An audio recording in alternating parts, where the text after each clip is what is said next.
Boom. What up, chat? Okay. I feel a disturbance in the force. The timeline seems to be going wrong. Realities are being bent. It's Ingrid. So in 20 minutes, guys, we will be having the gameplay reveal trailer for Ingrid. And we'll see what they decided to do with this character. And then we'll do, of course, a detailed breakdown. The plan is we're going to be live reacting to Ingrid. And then we will be spending some time analyzing frame by frame everything we can learn about the gameplay of the character. And also, there'll probably be an associated Steam blog post about the character, giving some more details as well, historically, with these gameplay trailer releases. So that's going to be the main focus for today. That's going to be the plan. And nothing else. There's nothing else interesting happening in the world of Street Fighter 6. Nothing else at all. Okay? There are zero interesting ideas about upcoming content or releases or anything of that matter. Don't worry. You've seen nothing on the timelines. You've seen nothing over social media. Can't wait for Ingrid to delete Drive Rush. If her level 2 just disabled your drive gauge, that would be really good. I would love her level 2 to just disable a few drive mechanics.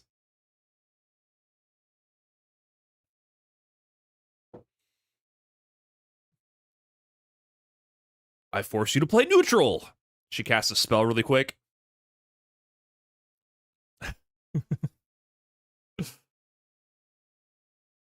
That would be good. A little timer.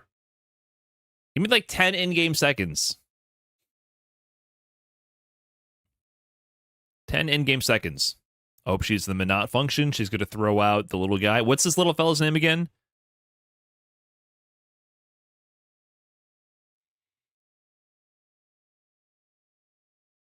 What time will they show the gameplay? In 19 minutes, the trailer should be going live. Menoid. Milady.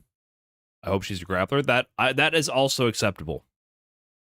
I will also accept a straight parallel to Zangief.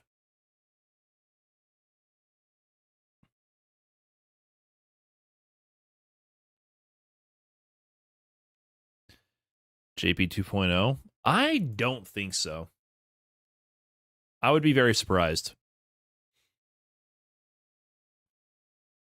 But I honestly have no idea how she's going to play. And for example, they've been a little unpredictable. I would not have predicted how Alex plays at all. I would not have expected Alex to be a stance character.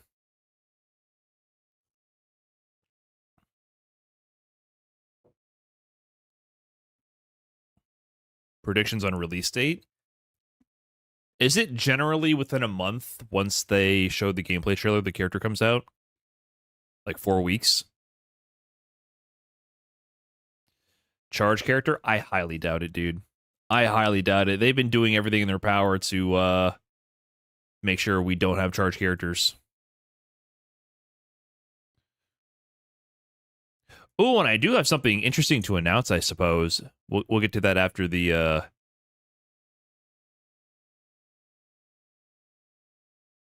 trailer.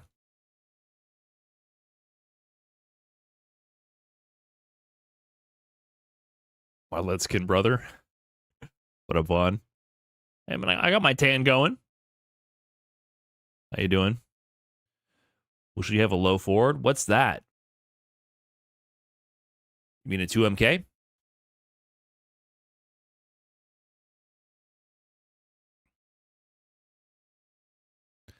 Double jumps, angled fireballs, and maybe a lingering projectile around her super. I want Oro. Yeah, I really don't know what they're going to do. I'm hoping they go really off the wall. The main thing I want for this game is for a lot more variety. I want them to just completely shake up what they've been doing so far. Because, I mean, let's be real. The game it's a system mechanics game, man. You got to get creative and find ways to break the mold. And I think they've been mostly successful. They've been mostly successful when they've been doing the DLC with characters that feel at least refreshing to some degrees. However, there have been definitely some misses, in my opinion. I think M. Bison and Mai are Street Fighter 6 slop to the 10th degree. They're like the worst DLC. No bueno. No, they do not add value to the game. I think they incorporate a lot of the bad things about the game and emphasize it. Terry too. I mean, Terry's a Street Fighter 6 character, but I think Terry is far more nuanced and interesting than those two characters. Infinitely more so. Infinitely more so. Not even comparable. Terry is a really well-designed Shoto character in this game, in my opinion.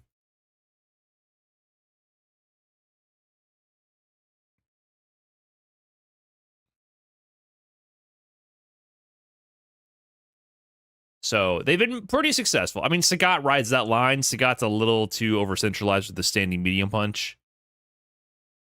But for the most part, I think the DLC they've all kind of found their stride in terms of having their own identity.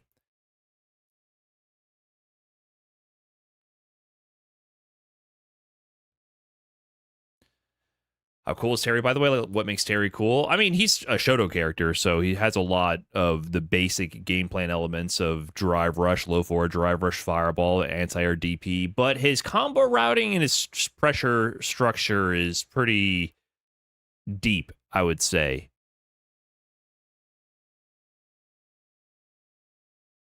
Is he overtuned? Maybe.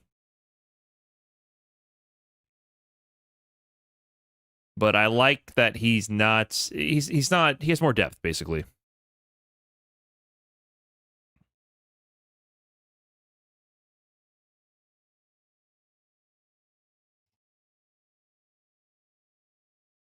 They'll never give us Makoto back. Does anyone actually want Makoto?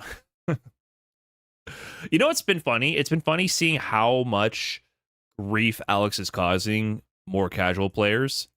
I was not expecting that from playing the character myself initially, but he is causing a lot of grief. A lot of grief. People are complaining about this character. I saw a tweet that was like, I don't care how advanced Alex's combo routing is. He's still a corny, scrubby character. And I was like, you could have just added me, dude. I was like, you could have just put the ad in there. Could have just been like, hey, Brian F., fuck you, I hate Alex. I was like, that seems rather targeted. Right after I published a video about that.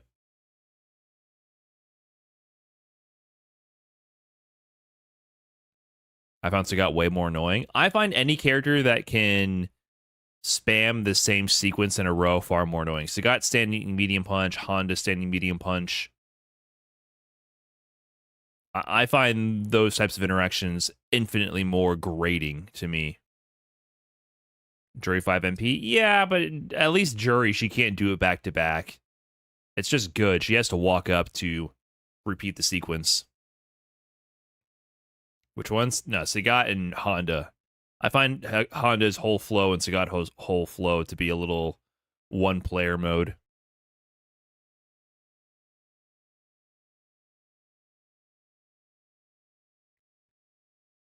But overall, Sagat doesn't annoy me as much. I like how he operates in neutral. Thinking about the negativity of Ingrid compared to the perception of fighting game characters now, I wouldn't be surprised if she winds up in the top 5 of best-selling characters.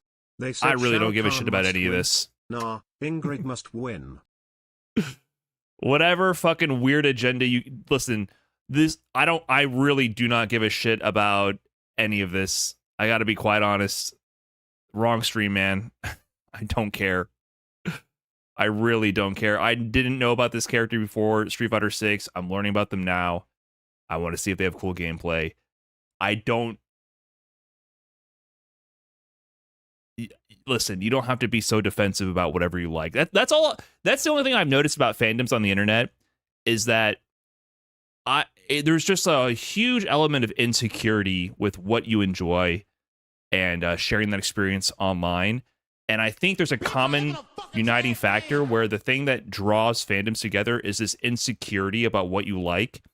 And I'm telling you, the only thing I hear about Ingrid is people being defensive about Ingrid. That's all I hear about it. I don't see any people hating on it. You were just creating the boogeyman and amplifying it to a huge order of magnitude beyond its original reach. All I hear constantly is that very generous donator talking about being insecure about liking Ingrid. That's all I hear. If you just didn't bring that up, all I would know is that there's a new DLC character coming to Street Fighter 6. That's all I would know.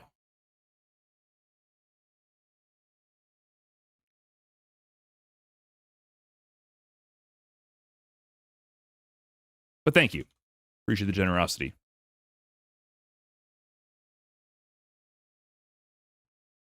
I just hate getting pulled into fandom wars. This shit is so immature and like not important. It's just not important. That shit crops up when you're a content creator. That shit crops up where people start trying to like pull you into one side of a bullshit thing about liking a video game character, and it's like, dude, you got to remember that this doesn't matter, and I don't care either way.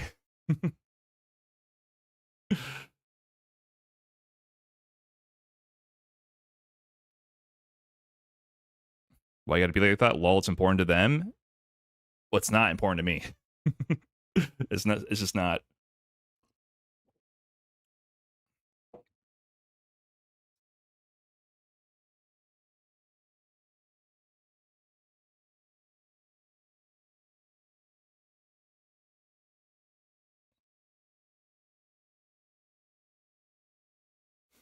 How do I feel about the Fortnite character Chun-Li being added to Street Fighter 6? Street Fighter 6 is you know, they're expanding the roster, man. They're giving everyone a shot.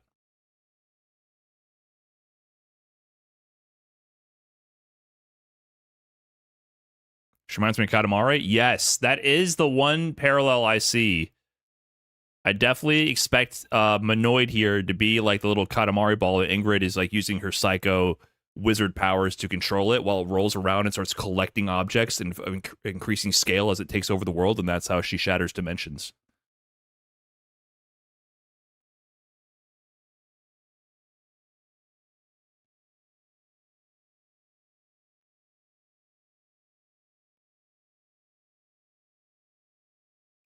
I guess the Katamari itself starts out larger than the prince.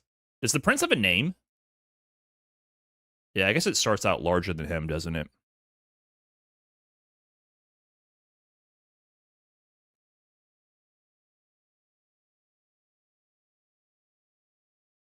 He's just the prince.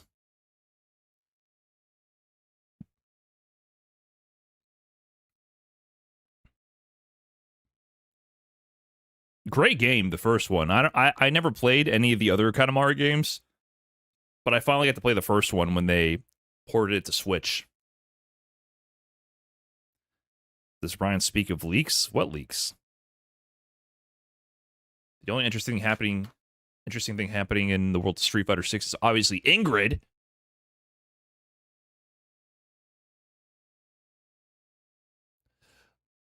Yeah, my stance on leaks, like you all saw the leaks. I won't spoil it for people who care, but I, as a fan, don't like leaks. And also, I have a firm no hopium or no doomer policy, right? Like, I don't like building up hype for something not confirmed. And I don't like building up doomerism for something not confirmed. I like to kind of just see what the announcements are and then form an opinion based on that. That's generally been my go-to play. And also, I think as a content creator, if you start like engaging in leak shit, you just end up branding yourself as hype news guy. And I, as a content creator, don't want to be that person. I don't want to be someone who's just kind of scrambling for the next announcement, rumor, next thing to consume. I'd rather get more into the details of whatever is in front of us because I enjoy like the exploration of Street Fighter and the game engine and fighting games. That's more what I enjoy.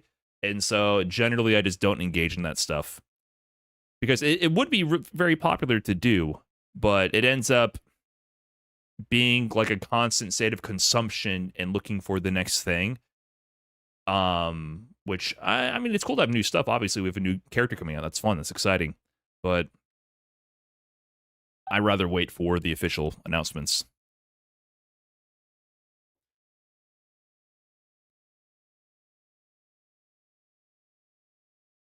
What up, Greg? GG's the other day. I'm losing track of time. I've been playing some Alex off stream. I keep getting up to 2k MR and then losing it all the way back down to high 1800s. I'm so inconsistent. It's crazy how bipolar I feel playing Street Fighter 6 in general and Alex. There's streaks where I feel fucking unbeatable and like a neutral god, and then other times where I just think I'm a helpless goldfish out of water.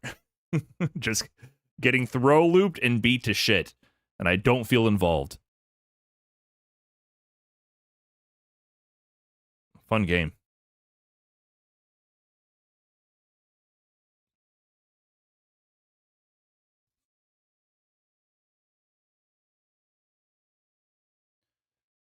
That's Street Fighter 6. Yeah, but there's ways to break through.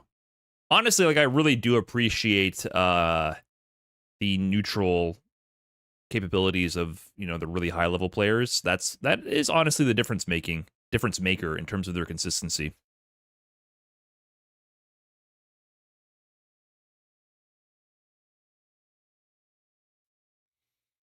Doesn't help that in NA it's more rare to find matches that are close in MR. Right, and then the moment they throw me a 1600 MR Alex, I lose the mirror match.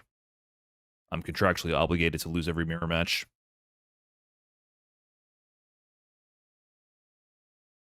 But still, if you're just good enough, you just win.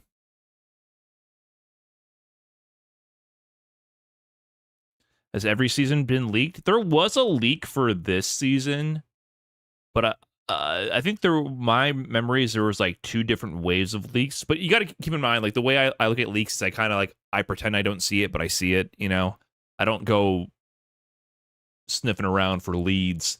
But my memory is there was a leak for this season of DLC that was incorrect or partially correct, and then updated it closer to release to be correct.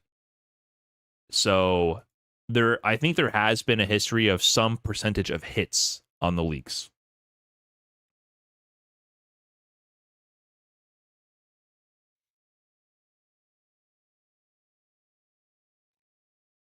Got a prediction for Daigo versus Mena? We'll go into more detail coming up. That's coming up on the 29th, right? It's coming up soon. Next week. Wow. Yeah, my off-the-cuff prediction is like 10-5 Mena RD. I would love, if we get a 10-7, oh my god. Daigo wins by default just for putting up that much of a fight. If we wait, if we scale the output, you know, based on age a little bit, that's a win in my book.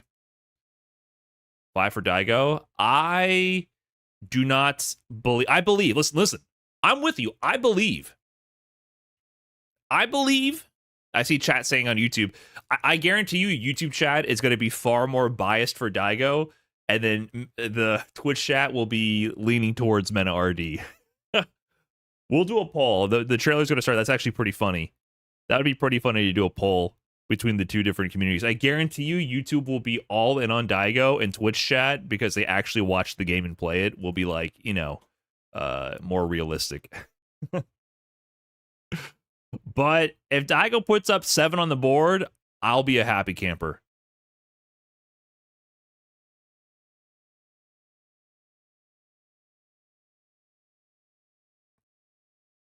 Let me look up tourney wins in Street Fighter 6. Do not compare their records in Street Fighter 6.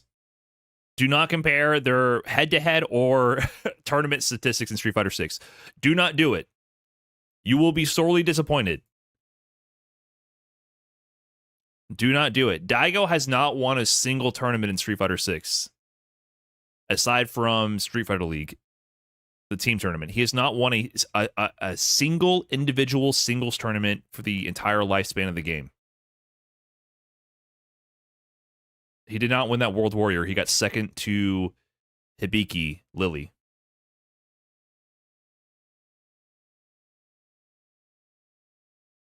Like he's been taking names. He's had good placements here and there, and he has good wins, but he's never strung together a full first place finish in Street Fighter 6.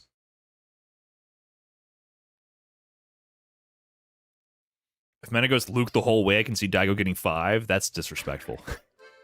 That's disrespectful, dude. Sinadoche NY, thanks for the big full year. Appreciate that.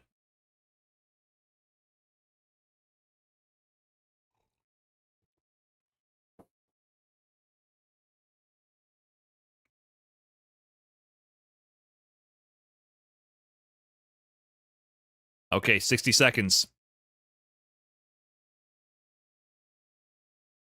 So, ad playing on Twitch right now. I forgot about that. That should be ending very shortly. My bad, Twitch. My bad. Can I even go full screen here?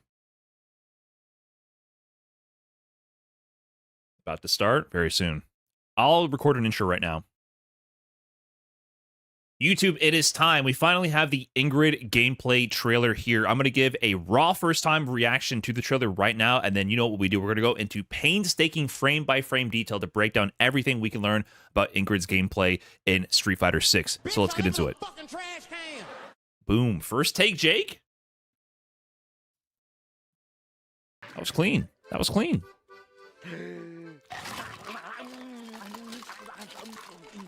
Intro too long, Matt. Missing live drop.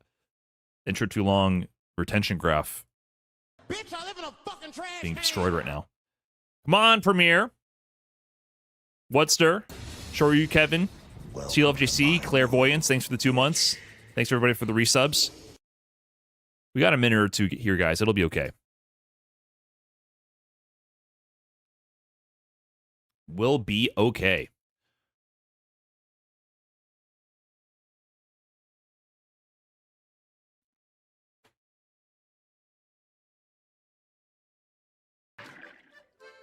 Slurpees and stuff. Thanks for the big 91.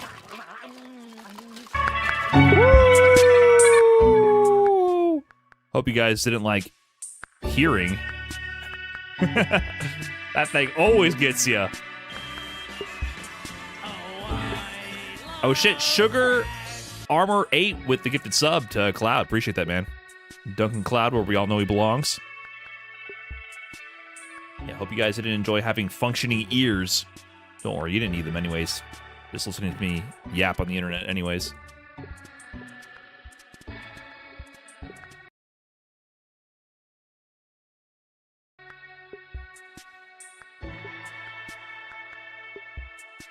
Okay, 1 minute and counting.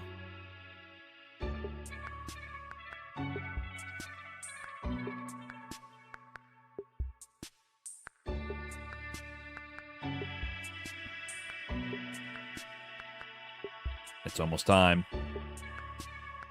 It is almost time.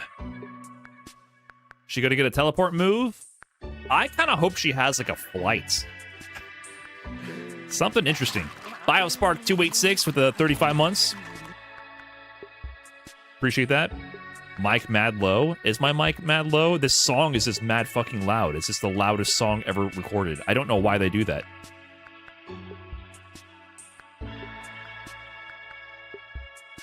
It's literally the loudest song on YouTube.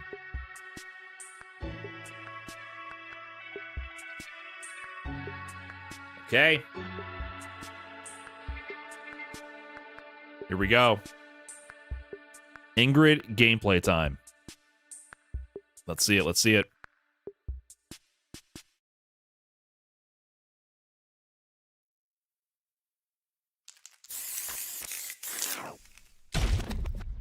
Okay.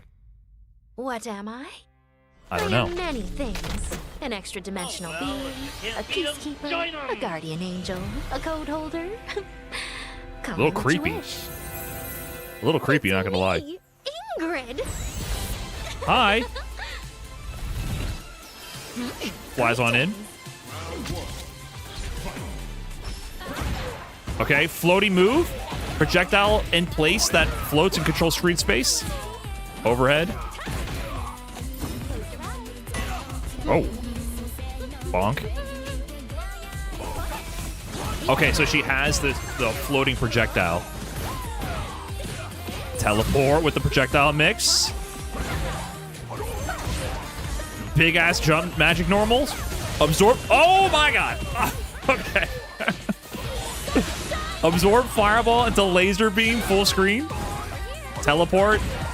They did it. They done did it. Level 2? No way. She's gonna have rainy light from fucking space on your ass. Level 2 super install type of move. Right on time. Classic costume. She can outzone JP. She teleports in after landing the laser beam. What did she set up? There's some kind of enhancement counter. Oh, she has like an install to get some of these moves, it looks like. Laser beam on the way down, juggle. DI combo. Launcher, laser beam. Drive rush in.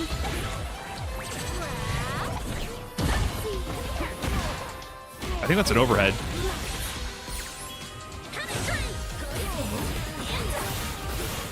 Dude, that super looks messed up, man. What is she doing? The whole trailer is her beating the shit out of JP. Is this her correcting the timeline? Deleting JP with the laser beams full screen level 3?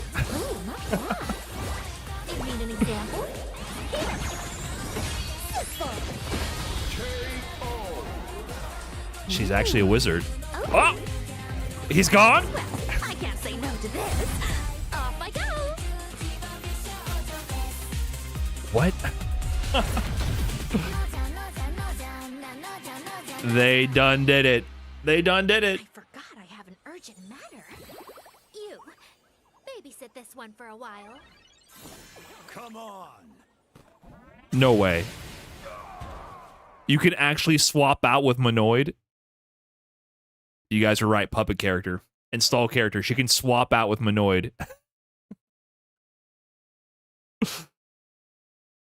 Okay. Okay. I'm digging it. All right. They went and did it. They did the thing. They turned her into an absolute insane wizard alien. And as soon as they showed that she had this laser beam where she could teleport behind you, I was into it. I was into it. The fireballs set up a hitbox there, then they shoot out with the delay timer.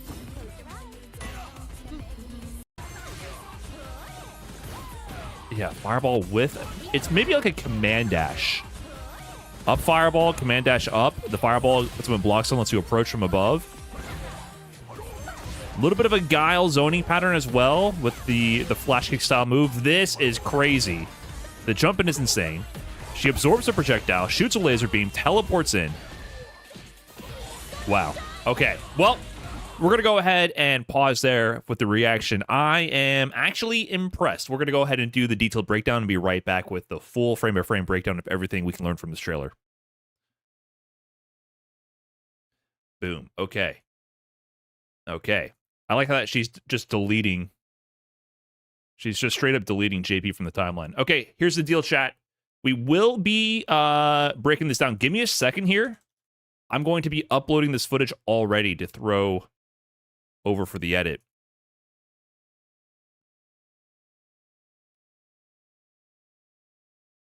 So 1 second, and then I will be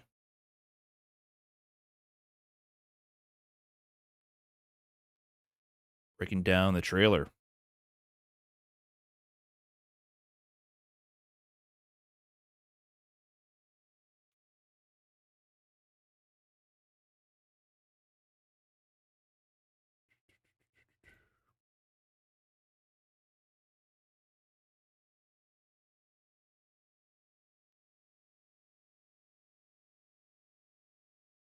One second here. 1 second.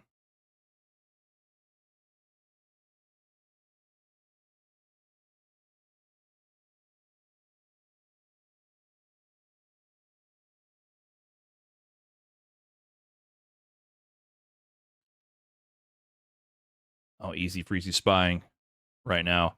Hey, Easy Freezy. Yeah, we're going to go ahead and break down everything we can learn now, and then in an hour or so, maybe get up the actual breakdown. So, let me reload this.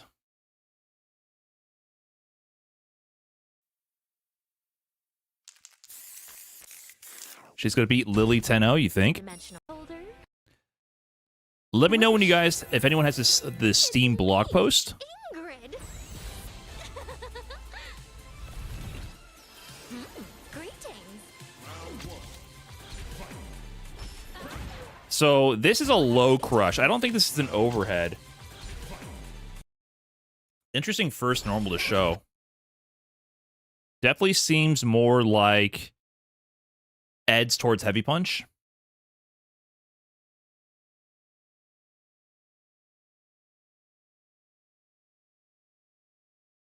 And her normals are enhanced by magic to give her more range. And then she immediately sets up the fireball. Fireball holds in place and then launches out. But if you jump it, you know, easy air-to-air option.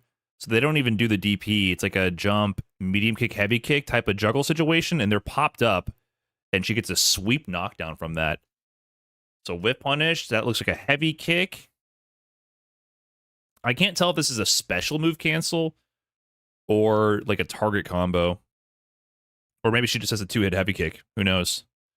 That, I think, is the overhead. The two-handed whoopah. Jump over. Medium kick. Some kind of cartwheel kick effect. And then this is the grab. The grab is kind of cool. Boop.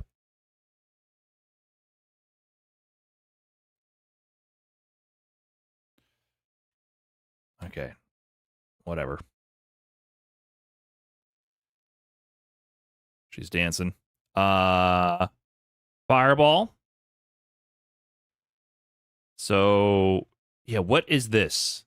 What is this? This is a teleport, but it might be like the Capri's teleport. We see her do one that goes up. That one goes horizontal across the screen. That's like a stand light kick with punish into the enhanced. Maybe it's the fireball. Like she gets an installer enhancement, and she gets a laser version of the fireball. Now she does the up one, and she does the up teleport, and you can see here even the trails of light dictating the path that she's going to. So that puts him in block stun. She falls down with the kick, and then this looks like a target combo as well. Jab to light kick, and then that's the enhanced laser beam. 1, 2 hits. Doesn't look like OD. That's OD, whatever she's doing here, right? So this is, I think this is her install. Like I think she has a stock system, kind of like but it looks like it's based on just a special move. It's got to be some kind of system, right? Like what is she doing here? She's spinning bar at the end of the sequence. Boom, boom. And then she does a special move here. Wah! She does a little taunt pose, and now she might be powered up. So she does the fireball into the flash kick. Is this an enhanced flash kick? I wonder if there's a power up on that move for this interaction. Jump, big ass jump, normal. I can't tell if that's a normal or an air special. She does the power up right there, the install. She's going to put up the counter. She can counter the fireball. Maybe she needs to counter the fireball to get this specific laser beam. Look, that's not even a cancel. She does laser beam fireball, sees that it hits, and then does the teleport after. And the teleport comes out with the kick. I think the kick might be baked into the teleport, the medium one. Wait, is that a low forward drive rush? Oh, God, I didn't even see that. No.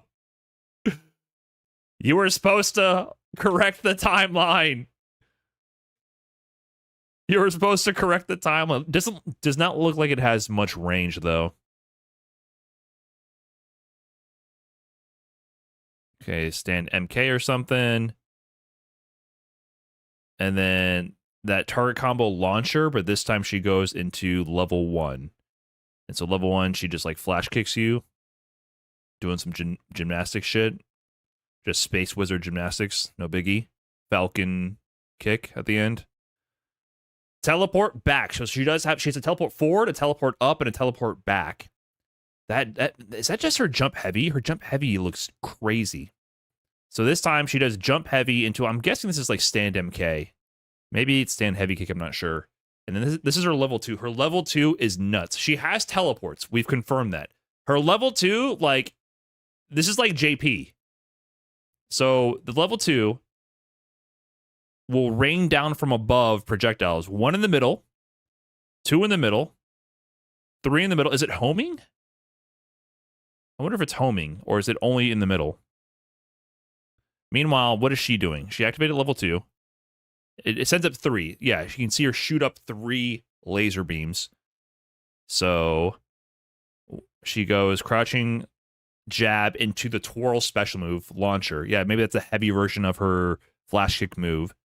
And then she does a frame kill. And then sets up the air fireball during all that.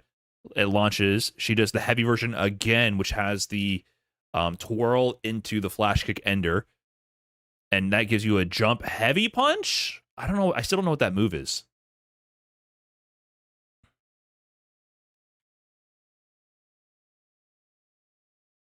Okay, now she's correcting the timeline by deleting JP.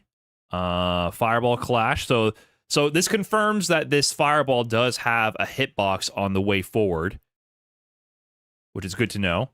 And the up one, so that was the regular JP fireball. They did overhead JP fireball, so I don't know. I don't know if the up one will clash regularly. So was this OD? She did regular. This is OD, so the OD clashes with the regular one, and then she launches it. Or actually, I think these launch on a timer, so it goes up first and it launches. And she's able to summon another fireball before the first one leaves. Okay, that's important to know. The OD fireball goes up first on a timer, then it activates. She's able to start throwing another fireball before the first OD fireball leaves the screen. That might be just for OD. For example, Sagat can throw his slow tiger shots and then throw OD tiger shot, for example. So that might be an effect for OD only. But she can do that, and she throws out, I'm guessing that's the light one. And then what the fuck is this? And then she just... I'm a firing my laser. We need to bring back the 2007 memes here. Bring back I'm a firing my laser. Come on now. Simpler times. Shoop to whoop. I'm a firing my laser.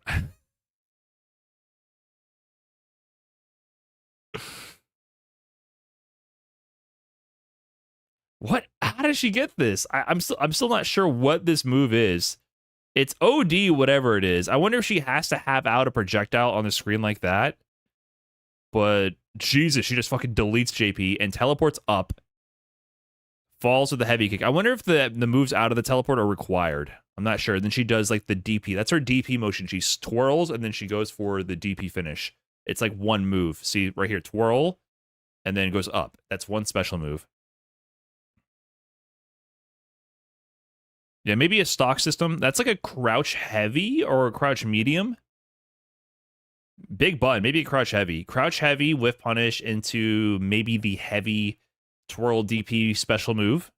Launches him up, and she can do air follow-ups. OD stock to do a mix. Back teleports, fake out, try to drive rush in. Nah, son, I can recover. It's safe.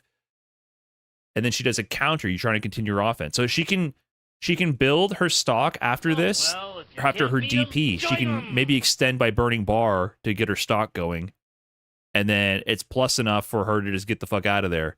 And then she does have the counter. So she recovered early, by the way. She was walking backwards. So the counter after the crouching medium punch drive rush to jab, that means that's a pretty airtight frame trap. That's going to be activating on frame 2 maybe, like Amnesia. That's kind of like an Amnesia or a Marissa stance type of startup on the counter. Right? Am I not wrong with stand jab after that crouching medium punch? So the counter, Menoid abducts you, pulls you into the air, and then after this, what does she do again? She does another store. She builds another stock, and I think there's separate animations. See, that one has like the wings with it. So I think that's the level. So see here, the aura, the magical aura around her. It's these symbols, like the circles, the triangles, whatever, the hieroglyphics. And when she builds this one, it's the wings and more ornate symbols around her. So that might represent the levels that she's building. And then maybe when she has this max level, and she has like a glowing crown. So did she have that before? She's kind of glowing. Maybe she's glowing as soon as she builds a certain number of levels. But she's like really glowing there, and that gives her the big air fucking laser beam. That move was so funny. And it ground bounces in for a dry rush. So jump, air laser beam, you're fucking dead. Dry rush in. Crouch heavy into probably the heavy DP. That one, the other ones might have been medium. That one had a lot of wind up on that spin. Air heavy punch. She does like a Sailor Moon looking blast there, and she can fall with, that's a light one or a medium. That had a lot faster startup.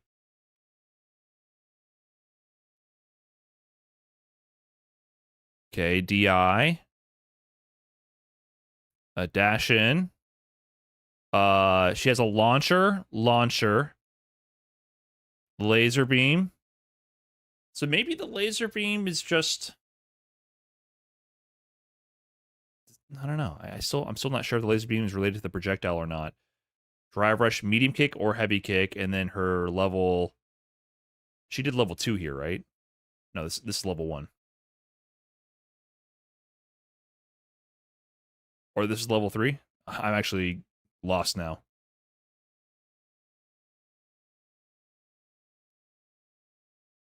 Enhanced level 1? Yeah, that was just level 1, right? That's not the cinematic animation. Powered up level 1. Does she have levels like straight up like G? Does she not lose the levels?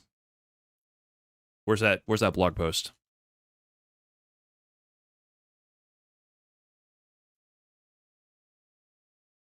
Where's the blog post? I need the information. Crouch heavy.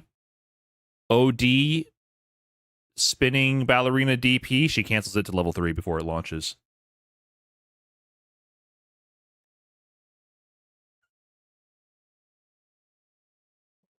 F? F? What? We good? When did we F? I have 0 drop frames. That was Twitch. That wasn't me. 2 minutes ago?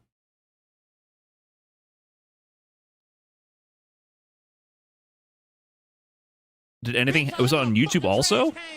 What happened? I got 0 drop frames. That's weird. People are saying it happened on YouTube as well. I don't know. Okay, spooky.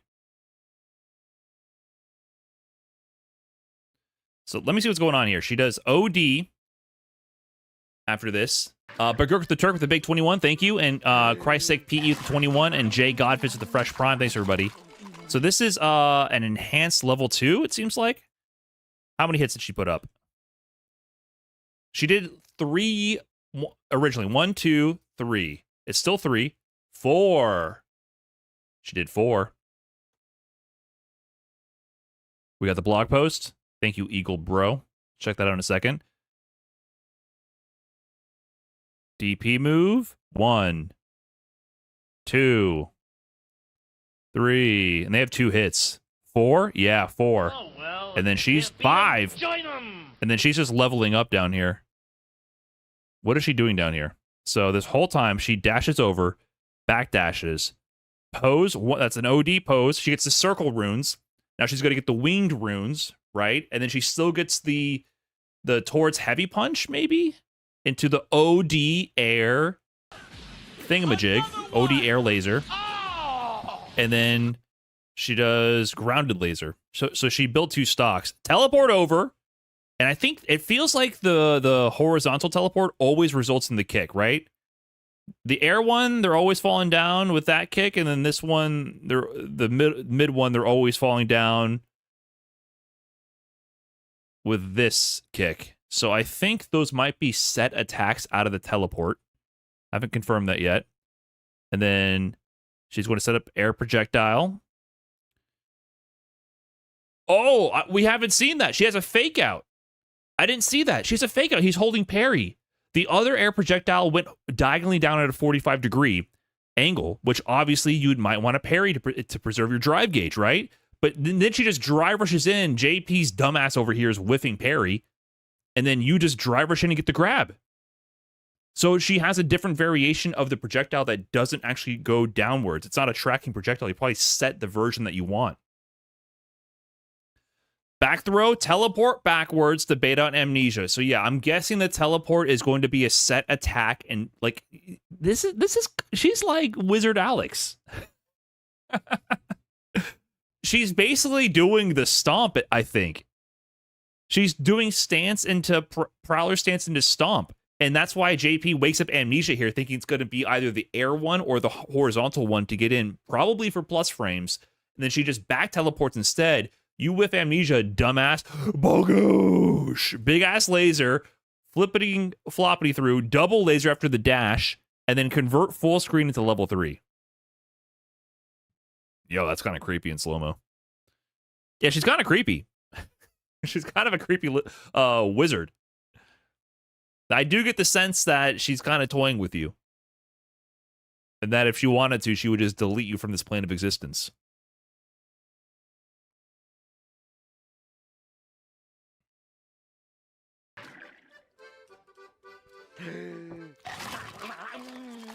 RICK, thanks for the big 45 months. And Devin F with the gifted sub as well. D Low with the prime also. All right. Kind of sick. I like it. I'm happy with the gameplay so far. Why does this look wrong? Do I have to view it this way? Is this the problem?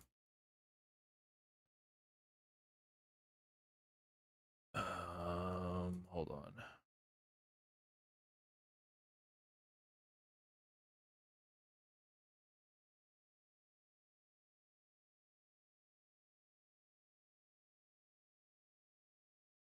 You really have... Wait, it didn't used to do this. It did not used to look like this.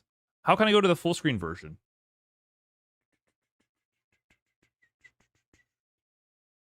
Share. Why is this the wrong link?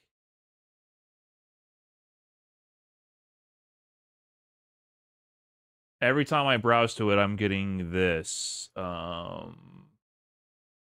Steam community? Hey, okay, it's a Steam community versus storefront. Gotcha. Thank you. Appreciate that. Earthbound Jordan with the big 20, thank you. Okay. Ingrid opens a new dimension into Street Fighter 6 on May 28th. Hello there, Terrans. Ingrid here to talk to you directly about how wonderful I'm going to be when I join the Street Fighter 6 roster on May 28th. So we got a release date that's in a month, right? In a month and a couple days. So we straight up got the release date.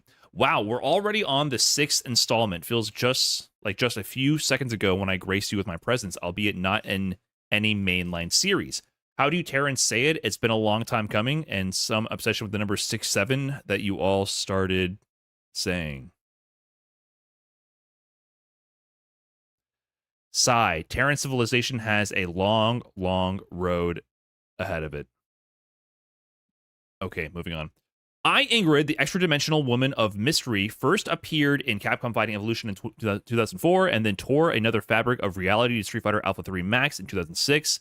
Back then, you weren't using any of these leverless controllers I've been seeing in your dimension, but it makes me giddy to see more ways to play. After all these years, a sense of worrying singularity appeared, so I decided to see where it led, and poof, I'm in Street Fighter 6. Oh, ho, ho, ho. She's here to ban leverless controllers? Now, I know you're either busy with your 9-to-5s or your homework or running your little errands, but if you're curious about how my cosmic powers manifest, I'll indulge you. Meet me in World Tour where you and I can increase our bond.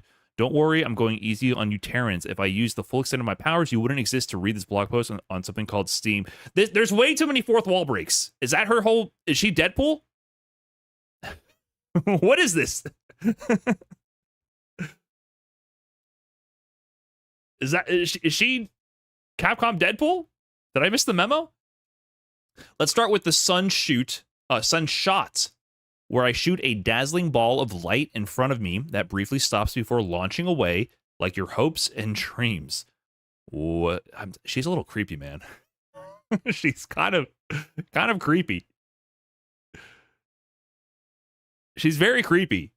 I'm not gonna lie, which I actually appreciate that. Depending on the button you press and how long you hold it, I can change the speed and angle. The overdrive, what does that even mean? Version of Sunshot adds more hits and force. The best thing about OD Sunshot shots are that you can fire them while regular shots are still lingering to create a stunning display of lights across the screen. That's a cue to ooh and ah. Right, so we saw that in the trailer. While OD Sunshots are out, they will still fire, or you'll be able to use the regular one. So do they mention how they operate, though? Seems like those are just the fireballs that appear, and then they, shoot out at an angle. Depending on the button you press and how long you hold it, I can change the speed and angle. Oh, it's how long you hold it. Huh, okay. That changes things. How long you hold the button influences it. I wonder how they will distribute the variations of this. Is it a continuous spectrum? Is it a discrete amount of charging? Is charging with light different than just doing it immediately with medium? So I wonder how that operates. I get this says that you can shoot OD while the regular one is on the screen, but we saw the inverse. We saw that while the OD was shooting, they were able to throw out the regular during the trailer. If a ball of light seems fleeting to you, then behold my sun flare, where I shoot a beam of light forward. So sun flare is a separate move, the beam. Before I explain, I want to let you in on a little power of mine called Sun Crests. I infuse myself with the power of the sun and can go up to 4 of them at a time. Welcome back, G. Use the light version of Sunflare to see me do a cute cosmic girl pose and to store 1 Suncrest. Hold the button down to store them faster. Suncrest increase the number of hits, range, and follow-up potential for the heavy and OD versions of Sunflare. Up to 2 Suncrests are used at once. Okay, so it's a consumable. Up to 2. So it's only the heavy versions. So the laser beam has the enhanced versions with heavy, and they can use up to 2 stores, and she has 4 of them. So it's not a level, it's more like a resource that she builds. So that's the regular one, and I assume this is the one where she's spending a Suncrest on the Sun Flare to get the enhancement. In your dimension, the sun comes from above, so I have an ability called Solar Burst, where I shoot a beam of light downward while in the air. Like Sun Flare, use the light version in the air to store a Suncrest, and the other versions to use them for amplified properties. Okay, so the light version just is the level up, and then the other versions actually do the attack. Is that the same for the Sun Flare?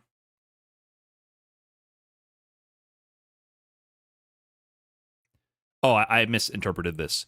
So the light button is just the level up. So quarter circle forward light, maybe, if this is what it is the level up. And the quarter circle forward medium and heavy will be the actual attack versions. Same thing with the air. So the air version of Sunflare is the Solar Burst, essentially. You funny Terrans make a big deal of the sun appearing every day, so I named this next move Sunrise, a spinning attack akin to my past moveset. The light version is a great anti-air. The medium version is useful for combos and can be canceled from light attacks. The heavy version requires a bit of finesse, but if it connects, you can follow up with moves like Solar Burst. The OD version is safe on block, and the third attack of this move can cancel into a super art.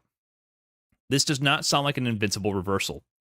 So the light one is anti-air, medium one for light chain combos, jab, jab into medium sunrise, heavy one for like punish counter specific combos, and then like we saw in the trailer, if you're in the air, you can follow up with the laser beam in the air Solar Burst or like a level up.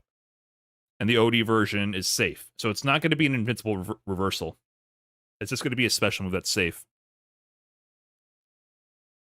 You'll have trouble landing a hit on my glorious form with Sun Veil, a counterattack where I nullify an attack and drop your tush back where it belongs, away from me, while it can absorb projectiles. While it can absorb projectiles, it won't stop super arts or any attack that hits multiple times. They're making it very clear it's not OD Amnesia.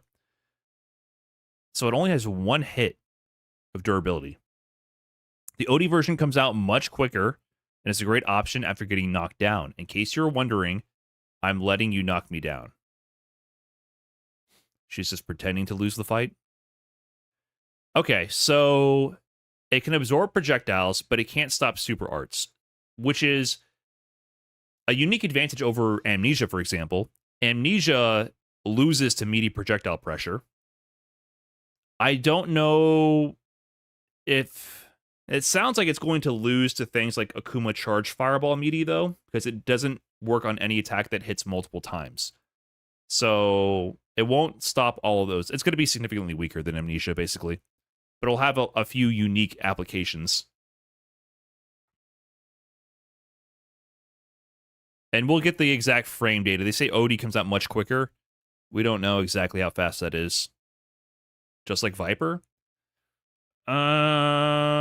Viper's counter is kind of bad. It does not counter throws, it looks like. It says physical attacks and projectiles. I doubt it counters throws.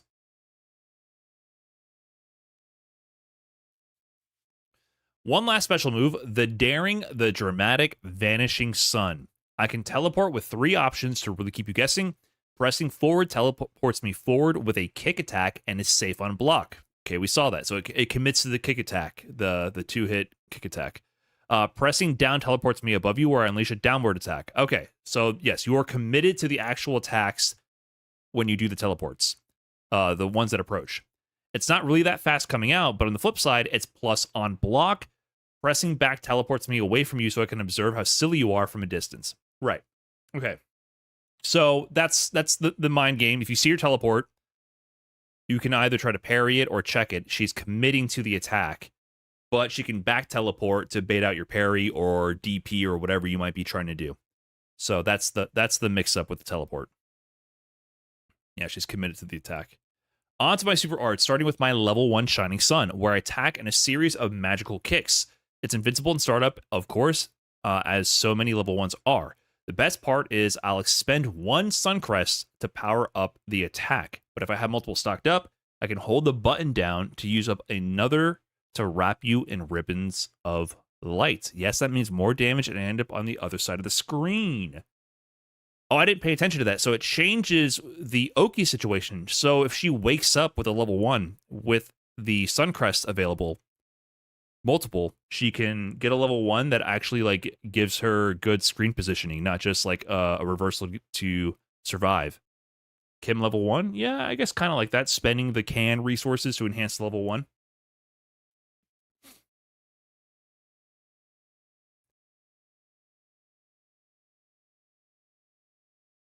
So it automatically uses 1 no matter what. It looks like.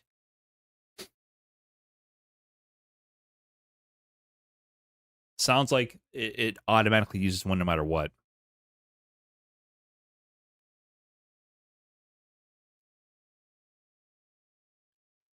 My level 2, this is definitely the interesting one. My level 2 super art is Order of the Sun. I fire a beacon of light into the sky, and depending on the button pressed, a shower of solar power rains down upon thee. With Suncrest stocked, holding down the button will result in an increased amount of these shooting stars. After firing off this move, the stage is set, the audience is seated, and it's time to see how well you can dance. See if you can block all of my hits, okay? They didn't show any mix-up potential, but this seems like a JP level 2 to a degree without being as broken. So, Suncrest stocked, holding down the button will result in an increased number of these shooting stars.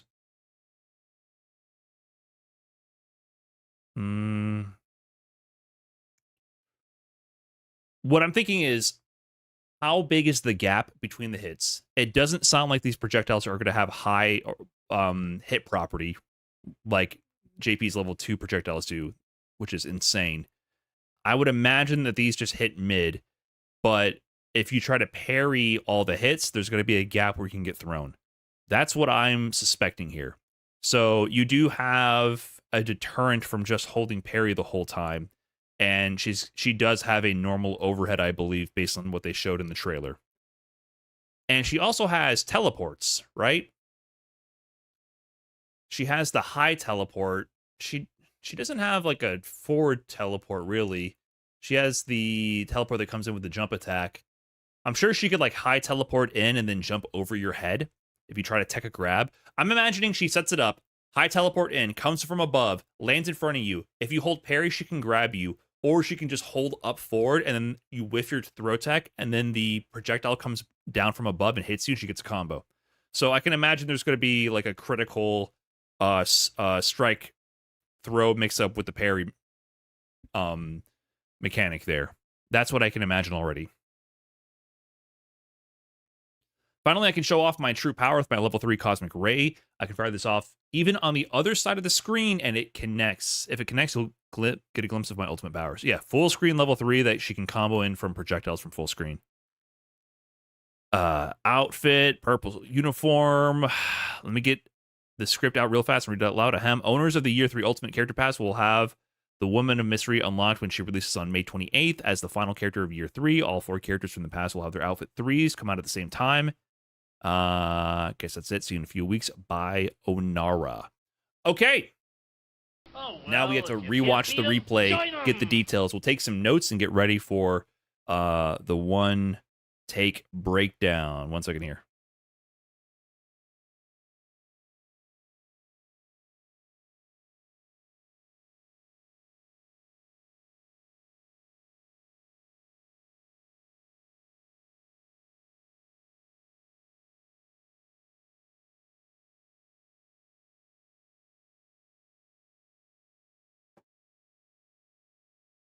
Bayonara is definitely the worst part about her. Do you guys actually think that? In general, the writing for her seems really cheesy. Which is okay. 6-7 is worse. I agree. I agree.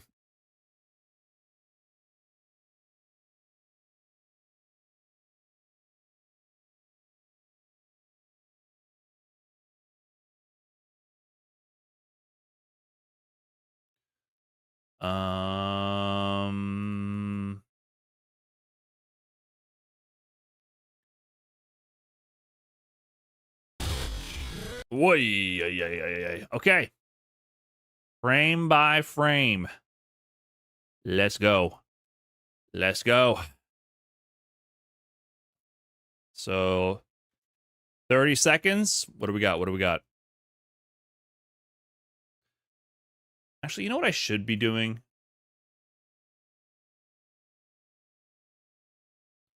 feel like I should just do this in a Google Doc.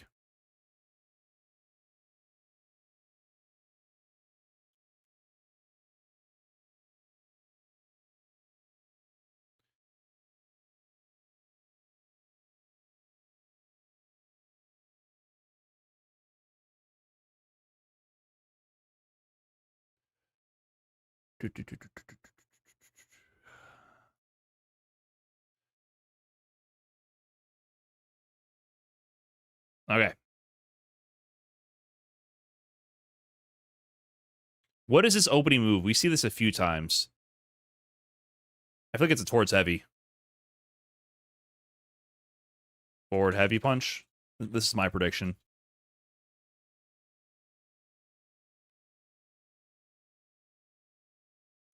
Forward heavy punch, low crushes. Knockdown on punish counter. And then what does she do? She immediately sets up.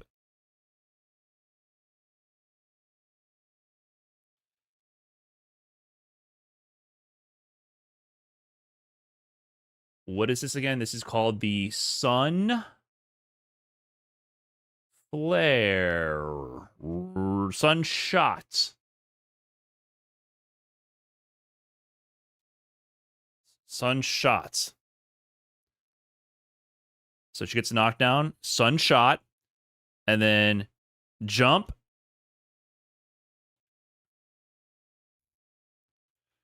Jump. Medium kick. Target combo. Air to air. Let me also pop out chat. I got too many tabs open while I'm doing this, so I can't see you guys. Let me pop the chat out. Okay. I see you now. Hello, chat. Hey, Monochromatic Zero with the Fresh Prime, and same thing to Hiato HC. Thank you guys for the primes. Appreciate it. Enjoy your mid-tier emotes. We're doing some research right now. The jump looked like a move? It is a move. It's a jump move. They didn't name this as a special move. I think this is a target combo. It's multiple hits. I get that it looks funky, but maybe that's just jump heavy kick. Jump heavy kick?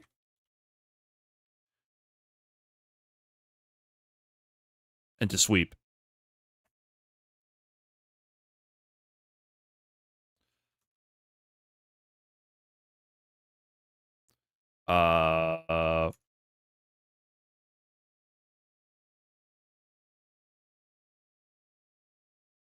Yeah, like Jamie's. I think that might just be a jump heavy kick like Jamie's. Good comparison. So whiff punish. That I think that's stand heavy kick. Yeah, I think this was not one of the specials. She actually does not have that many special moves. So this is either a target combo or she just has like a 2-hit heavy kick. So this just might be a 2-hit heavy kick she has. Or maybe a heavy kick, heavy punch target combo. Right?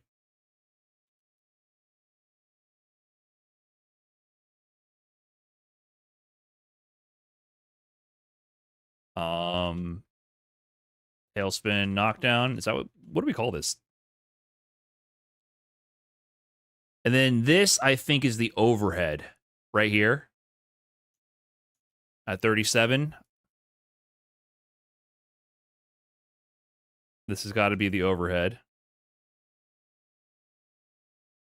Meaty overhead.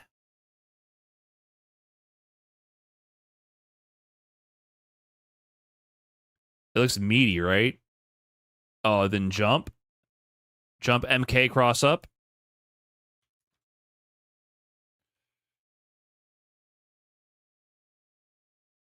And then that's going to be stand MK. I'm not sure what that move is, but they use it multiple times during combos.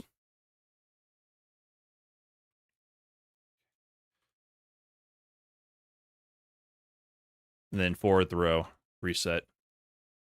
Maybe back MK? Maybe.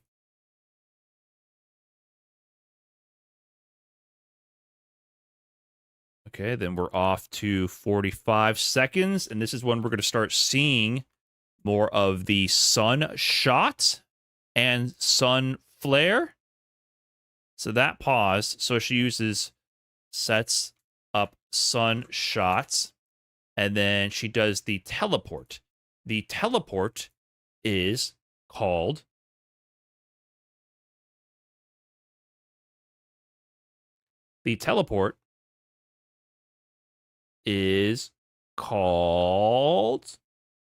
Vanishing Sun.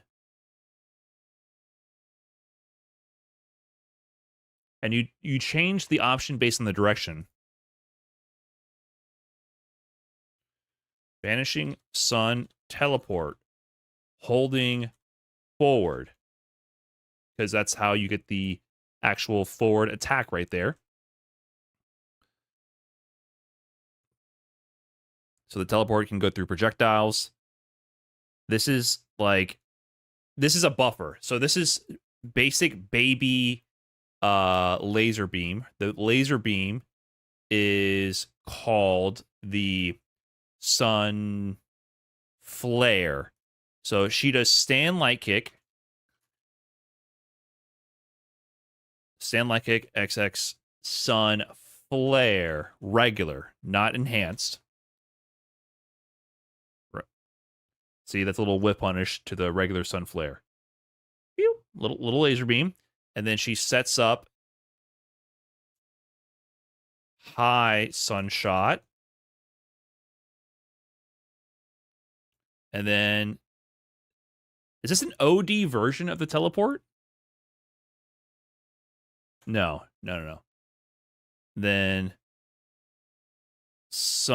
vanishing sun teleport, holding down to get above, and then that falls to the move every time. And that move causes a knockdown.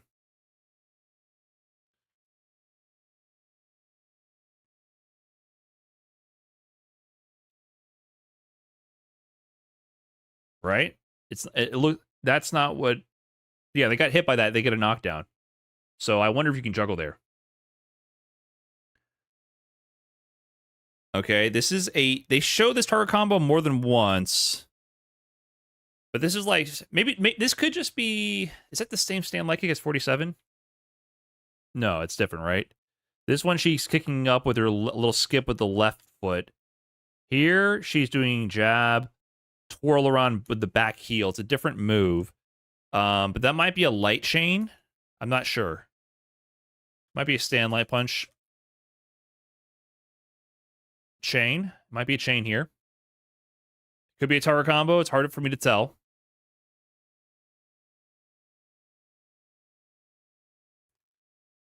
And is that a stand medium punch?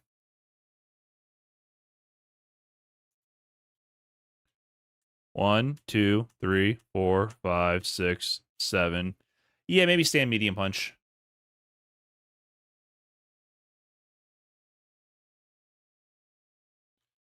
Target combo.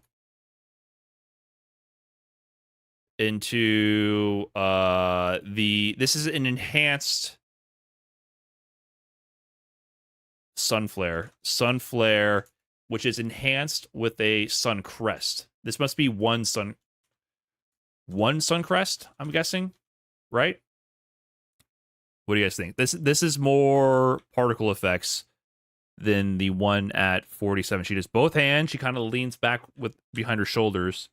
But at 47, she just does a little, she does it with one hand and poses on you. It's not that much recoil on that. This one, she's like, oh shit, with two hands. So that's going to use at least one sun crest to get this one. Right here. Sun crest expended. Tailspin knockdown. So sun flare. One sun crest. Tailspin knockdown. And then she does OD sun crest. Level up? I mean, I guess it's really the sun flare move. Really, the sun flare light version is what they said in the blog post that gives you the level up. So she spends that's for sure spending a bar, right? You guys don't think that? You think that's just the unique animation for sun flare? Light? Maybe, yeah, maybe it's not an OD move. It's just the sun flare. Just sun flare light. I was wondering if there was like an OD version where you level up, but they didn't mention that. So I'm just going to go with sun flare light. Or build a sun crest. That's the resource. Let's call it the official name. Yeah, she builds the official name. And then she sets up. So from that, she sets up the, what is it called? Sun shot. It's hard for me to know the system of how these operate, like the strength that she's using and the charge time. There's too many variables that are unexplained, so I'm not going to make assumptions on that. And then that allows her to do right here. This is going to be the light version of her only like physical special move, which is the sunrise. That's the only physical special move that she has, it looks like.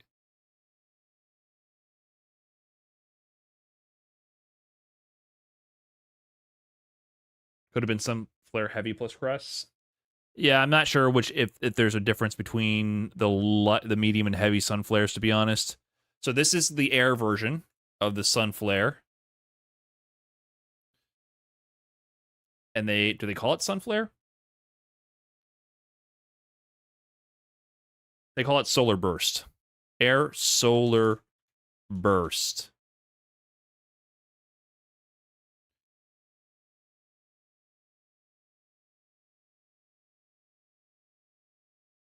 So it's going to be medium or heavy. We don't know. But that looks like unenhanced. She does one arm whenever it's unenhanced. That's my logic right now. And then here, she does a light sun flare. Builds. She for sure is building. Which crest does she get here? The circles. Yeah, it's one of the earlier levels. It's not the final level. Build sun crest. And then she does the counter on the projectile, which just absorbs the projectile. Sun veil. To absorb fireball.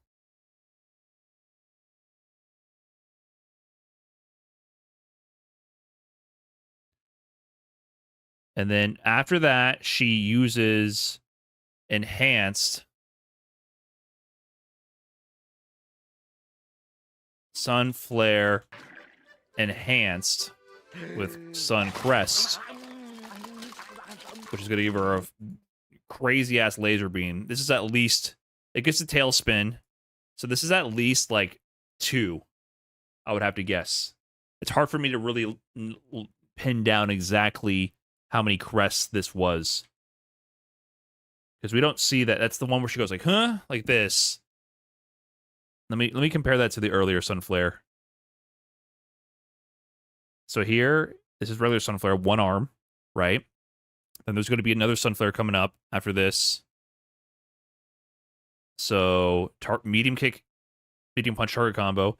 She does the whoo sideways, and then she does one of these poses, and that's like level 1. I think that's level 1 sun crest, right?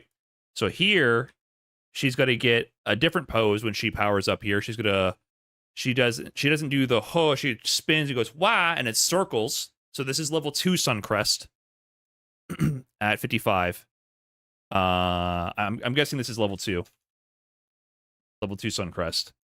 And then she's going to do a different version of the sun flare here, and you're going to see that she doesn't do like the sideways pose. She goes like whoo, like this in front of her, and then this is going to 2 minimum. I'm going to say 2 minimum. And then sun flare 2 sun crests equals tailspin knockdown. High tailspin knockdown. I don't really know what these are called officially. And then she gets the Vanish Sun Teleport Forward. Vanish Sun Teleport Forward here for the combo. And then, lo and behold, she was keeping her power secret until that moment right there. Crouching medium kick, drive rush cancel, 100%. It looks like it doesn't have much range. Crouching medium kick, drive rush cancel into... Yeah, people are saying this might have been a heavy kick. This has got to be a medium kick if she's comboing it from a drive rush cancel from crouching MK on a regular hit. So that's going to be medium kick. And then she's got a link after that into stand medium punch. Yeah, that's a target combo. Yeah. So on punish counter or driver stand medium kick, you link stand medium punch, XX stand MK. Maybe it's heavy kick, I don't know. Target combo. And then she's going to special cancel this into, I take that back. Level 1. This is unenhanced level 1. And her level 1, it's very important we get these names correct, okay? Very important. Shining Sun. Level 1, 0 Suncrest.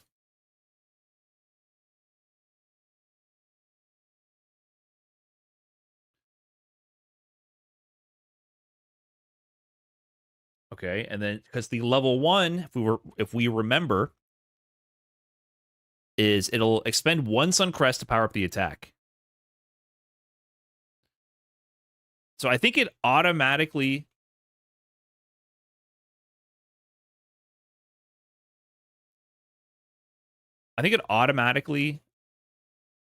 spends one sun crest to power up. I think it automatically does that, but if multiple sun crests, hold button down to use second to extend super with new animation.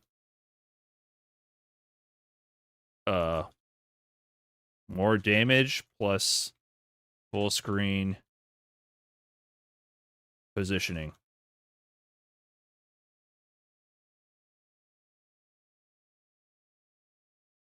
So this is the vanish sun teleport back.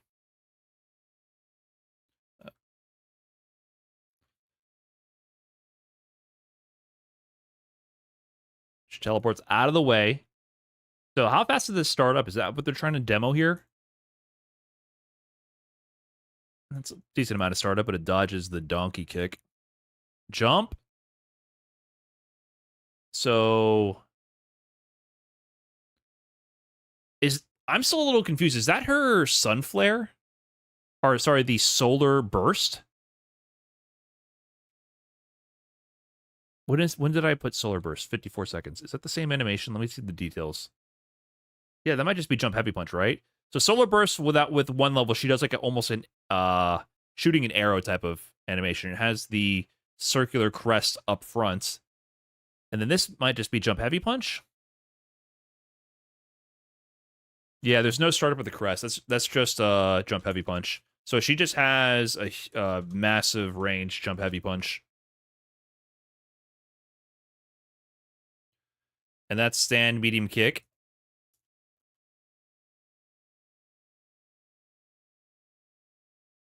Into level 2. Very important we get this right. Order of the Sun. Okay? All right? And the important thing about Order of the Sun is that hold button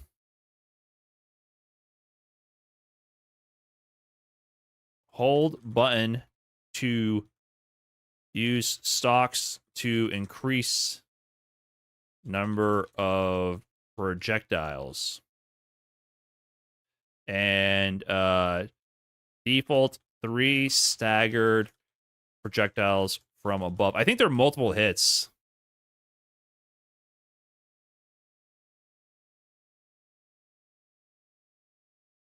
I think there are multiple hits from the combo where she's juggling with them.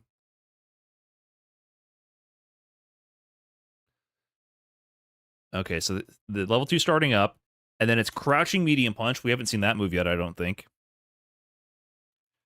And then she goes into the medium.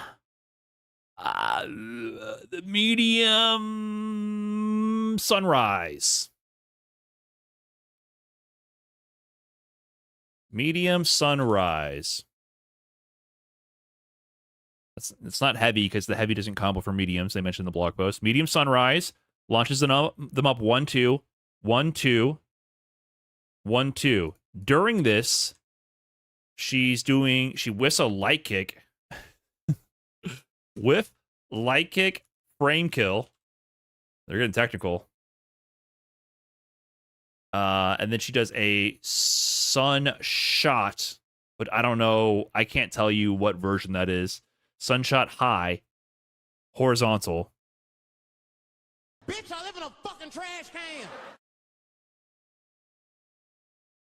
Hard for me to tell if she charged it or not.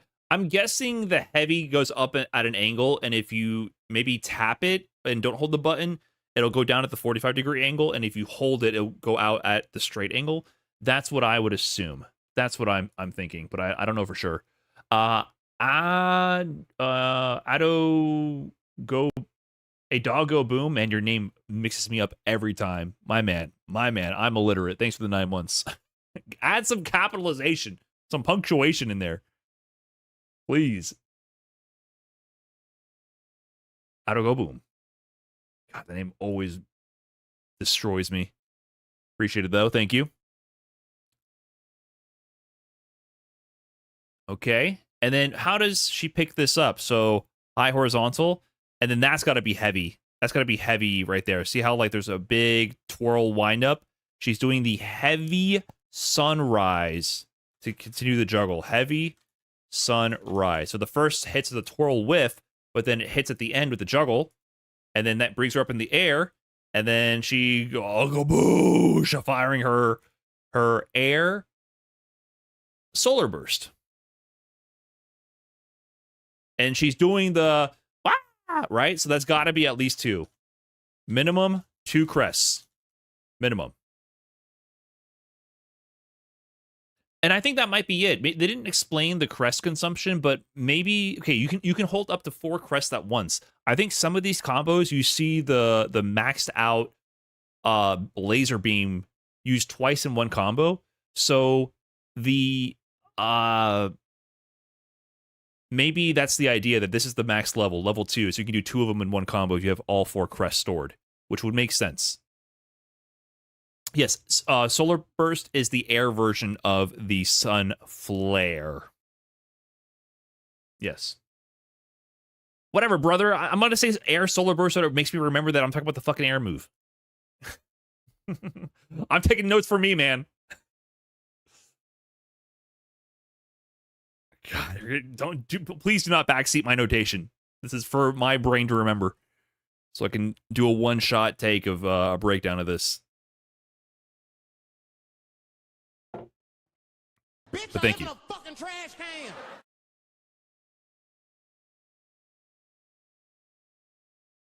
Okay, this is where shit gets a little crazy with the fireball zoning battle. So we're at 122. Charmy, 6 for the 60 months. Appreciate that. So there's going to be a, I'm guessing maybe light L sun shots. Clash with the fireball. Then OD heavy punch slash medium punch. Sun shot. God, this is complicated. And then while that is still going, diagonal. Then while that's still going, then she sets up another sun shot. And this is going to have 2 hits to clash with JP's OD projectile.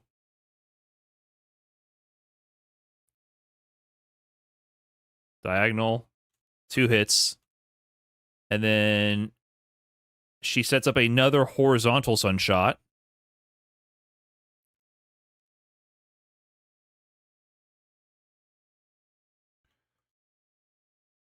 And then while that's on screen,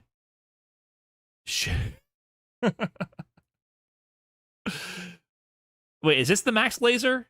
We haven't seen this one. Maybe I take it back. Maybe I take it back. We saw level 2. This is the first time we've seen this version of the laser. Bagoosh, Jesus. This must be, or is it just OD? Maybe you're right. Maybe it's OD.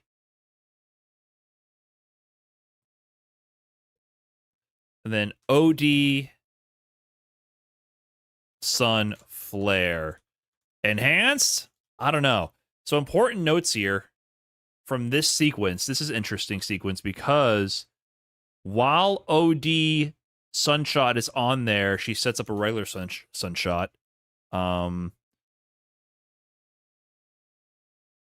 Can set up regular Sunshot while OD is on screen. And can do...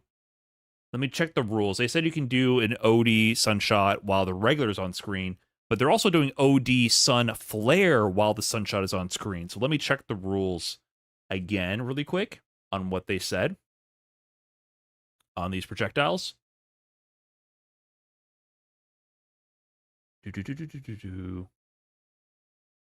Up to 2 Sun Crests are used at once. Okay, so also this confirms that up to 2 Sun Crests. So yeah, there is only 2 levels. I should have just double checked this. There's only a max 0 Sun Crest, 1, 2. So we've already seen all the different levels.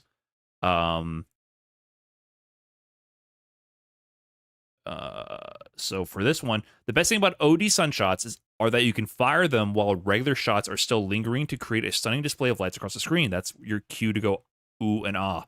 They didn't even mention this though. This is a sun shot on screen, and they fire the OD Sun Flare. So looks like the OD projectiles kind of just ignore the fireball limitation for both her Sun Shot and Sun Flare. That's the impression I'm getting.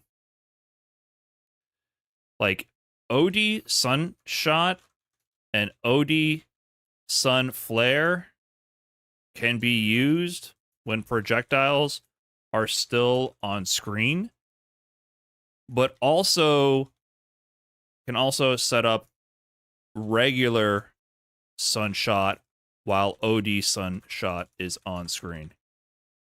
So that's unique.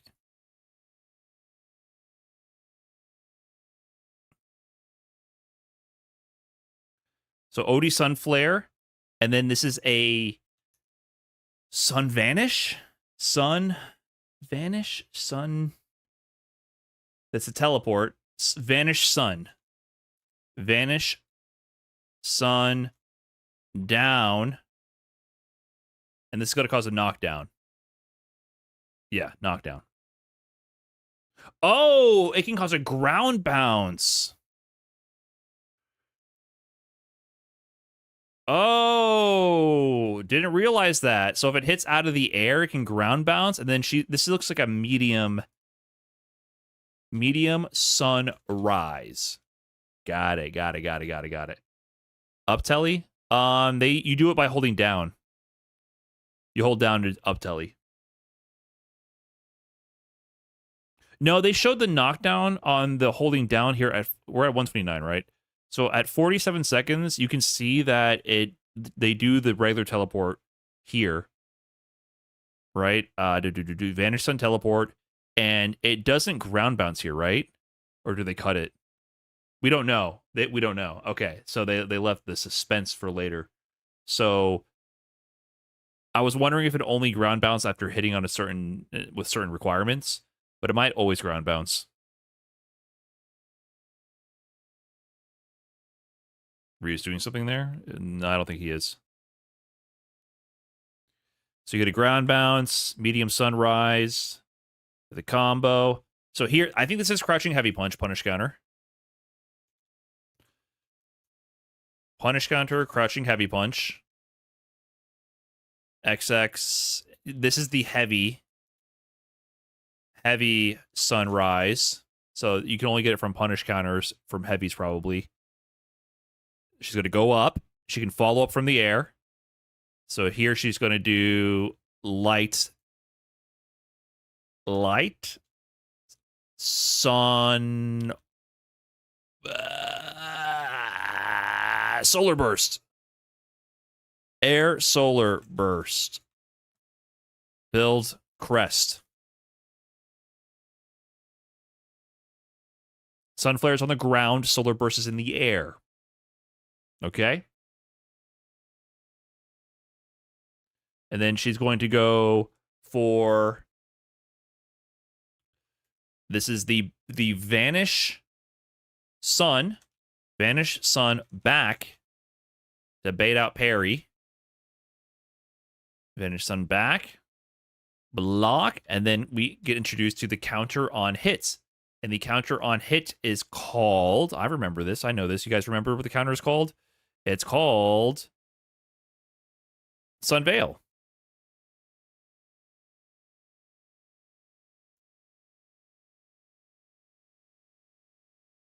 Wait, what? Yeah.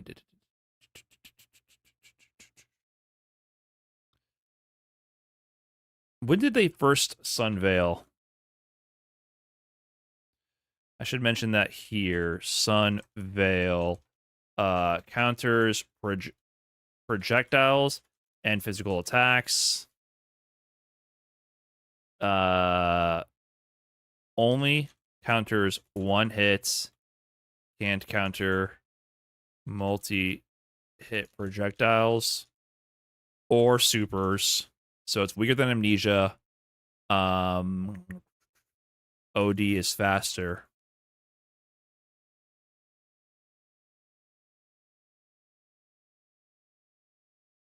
It'll counter loyal fans. No, it doesn't counter grabs. You're talking about level 3? It does not counter grabs. And then after this, after the counter, we see her perform a light sun flare build final crest level where she poses with the wings, the wing pose. It's a ground bounce. Is this a ground bounce or a knockdown? Yeah, maybe if you're in the corner, it gets a ground bounce. Interesting. Hold on. Did they get an actual I guess when you counter the projectile, nothing happens. A lot of active frames on it though, by the way. So on physical counter hit, I do think that looks like a ground bounce. Maybe if you like do a counter on them in the corner somehow, you can get a combo. That would be so bizarre.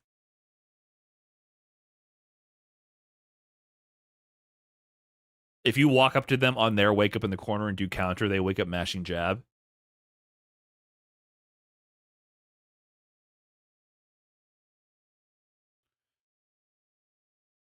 So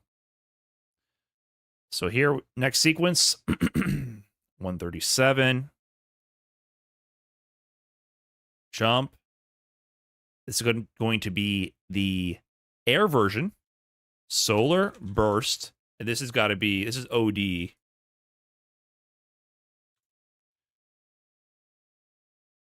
And this just blows through everything. Ground bounce as well. Punish counter. Maybe it only ground bounces on punish counter.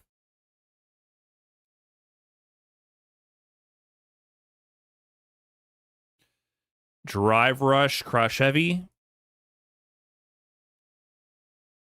XX into heavy. Yep. Heavy sunrise. And then in the air, she's going to go for 2 stock. That's going to be 2 stock solar burst. 2 sun crest on that one. Which calls tailspin. Dash. Dash. Medium sunrise. Bam Bam Shablam with the 113. Appreciate that. 1 stock. But she's doing the 2 hands. She doesn't do 2 hands with 1 stock unless that's... I'm mixing up the ground version. Why is it only 1 stock? She does this pose. My understanding is when she does this pose, puts her hands to her face like that, it's 2 stocks.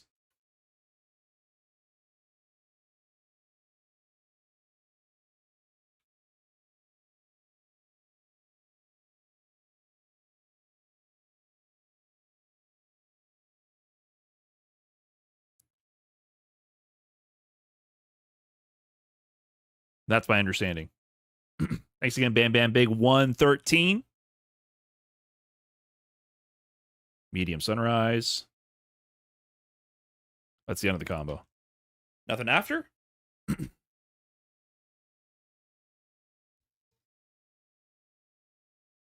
Is this gameplay trailer longer than usual? I feel like they showed off more than usual. 1 second. 1 second.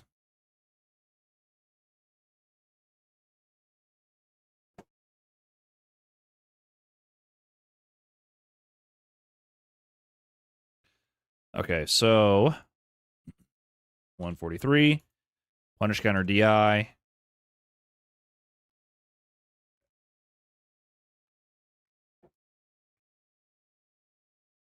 Dash. I don't know what this is. They don't show this move off, right? This is some kind of target combo, but this is a unique move. Dash into... I don't know. I don't know, man. Back medium punch. Target combo. I don't know what's going on here.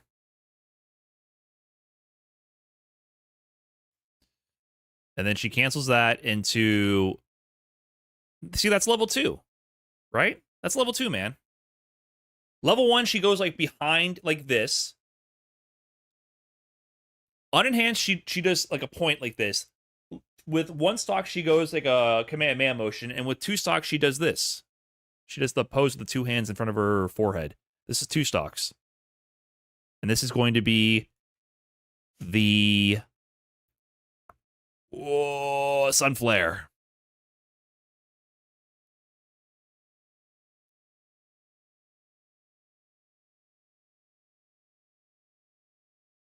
She uses one stock there. It goes from yellow glow to white. I don't know what that means, man. You're talking about her glow. I'm talking about the animations. We're not speaking the same lingo here, my dude. Because you got to understand, she can have up to 4 stocks. She can have 4 stocks. She can spend 2 stocks and still have level 2.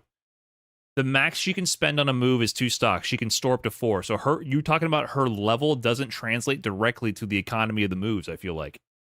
She can store 4 stocks, and she can spend max 2 at a time.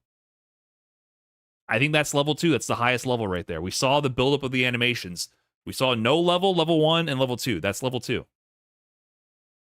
Unless I'm completely misunderstanding something. If she's OD, she'll turn yellow in the beginning of the move. Is this going to be in the test? For me, yes. You think if I don't get this right, I'm not going to get a bunch of annoying comments on YouTube? This is my test. I got to get this right now.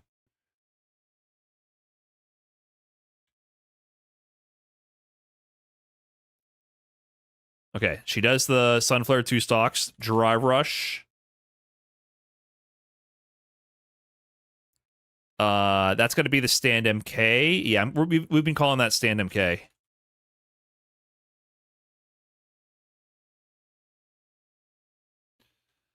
Then she goes into level 1. Sun Crest. Wait, is level 1 called... never mind. Level 1, Shining Sun. Why did I call it Sun Crest? Shining Sun. Shining Sun. So, and this one, she's spending 2 stocks. 2 Suncrest stored or used for the enhancement. Does it show the Oki? They said it leaves them full screen. Yeah, look at that. Look at that. Full screen freaking Oki. Or the opposite. Full screen knockdown positioning for keep away. So she's all the way out here to set up the zoning again.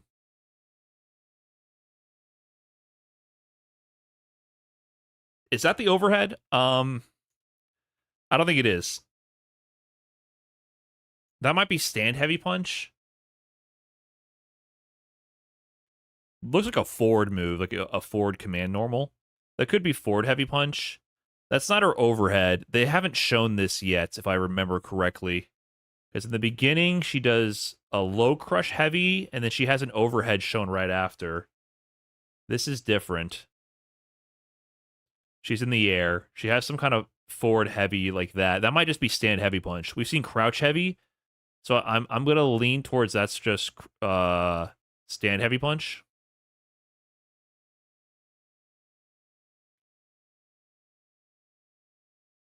I'm gonna call it stand heavy punch. This is a speculation. And this punish countered.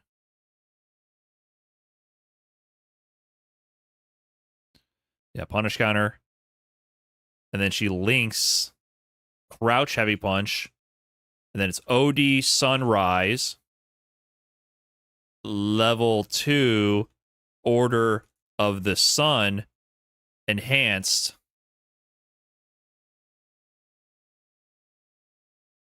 I think this is the 2 stock version. Because this one, normally it has 3 hits. This one, she's going to 1, 2, 3, 4. It only shows 4 in the animation, right? But I think she gets 5.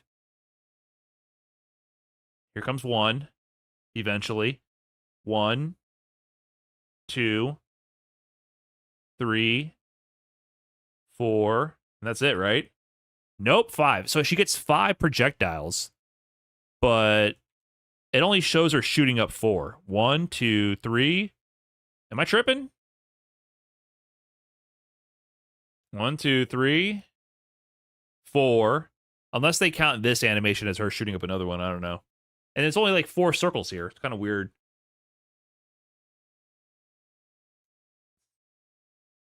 I guess maybe the combination is the 5th. I guess that's the 5th one. Yeah, I guess you can. The last pose of the 5th one.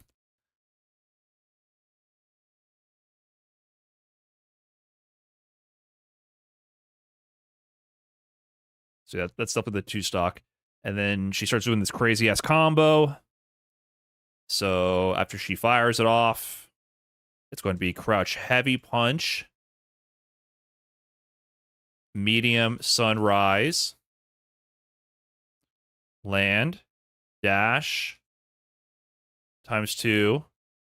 And this is the OD version? Or is she just leveling up? No, she just built stock back. She spent her Sun Crest. That's the level 2 Sun Crest, I believe. So that's going to be a light sun flare to build crest.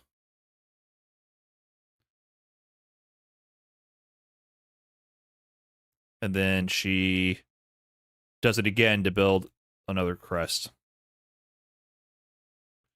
So you can get 2 crests right here. And then she has this pose when she has at least 3.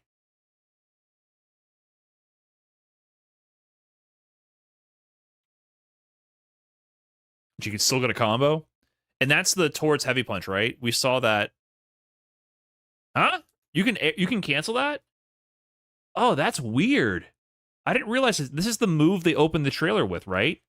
That's the forward heavy punch. She counts as airborne and air special cancelable. That's very unique.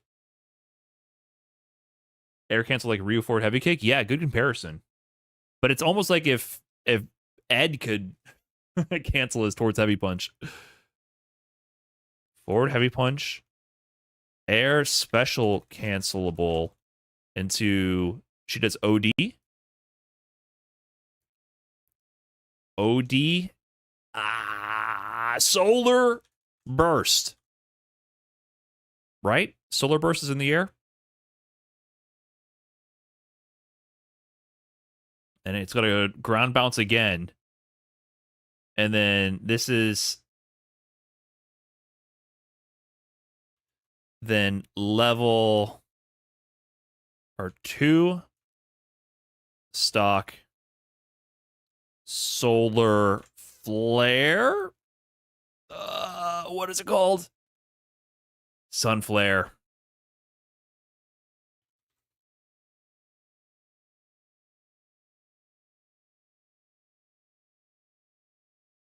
Oh, it's sorry. My apologies. It's still going. It's still going.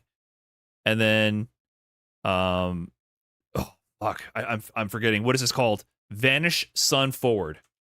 Holy moly. Okay, so now we're instantly getting a teleport combo.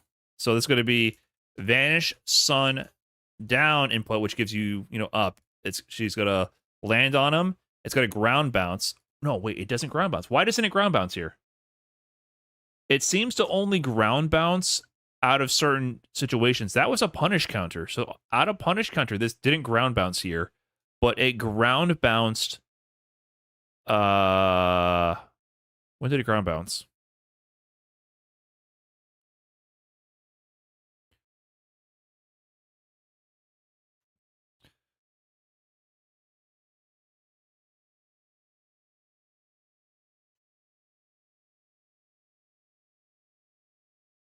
It ground bounced in the middle of the combo. During the combo, it would ground bounce. See here? So during this combo at ground bounce, I wonder if that has to do with any modification of the properties. Yeah, maybe air to air hit, or maybe on punish counter just knocks down. Not sure, not sure. So only in specific circumstances will it actually ground bounce.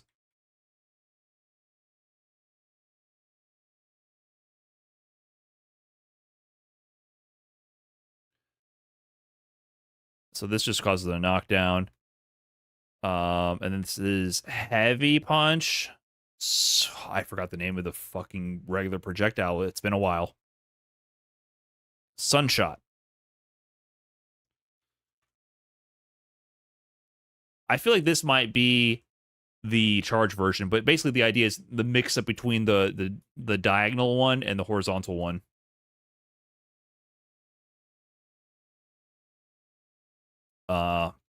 Except with Sunshot, can go diagonal or horizontal, and air to whiff and bait parries.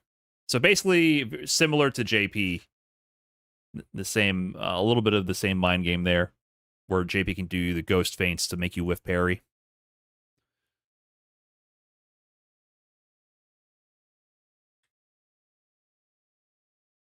And then back throw.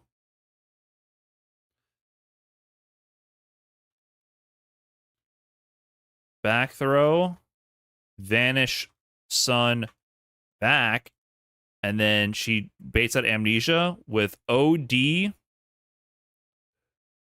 sun flare, lasers the shit out of them, dash, and then that's going to be 2-stock. Dash, sun flare, 2-stock, 2 crests. And then she goes into level 3. Right?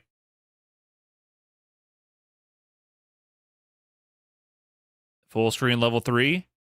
And then what's going on at the end here? Do we need to break down her install super? I forgot I have an urgent matter. You, babysit this one for a while. Come on. Like, they're actually playing as the Menard. I don't think that was a canned sequence. I think they're actually controlling the Menard. It's got to be a taunt. It could be a secret taunt or something like an install super like what Bison has.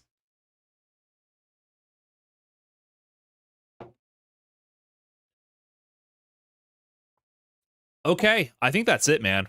Woo-wee! Do we go for it? I'm a little fried. I almost wonder if I need a breather before we record this this breakdown.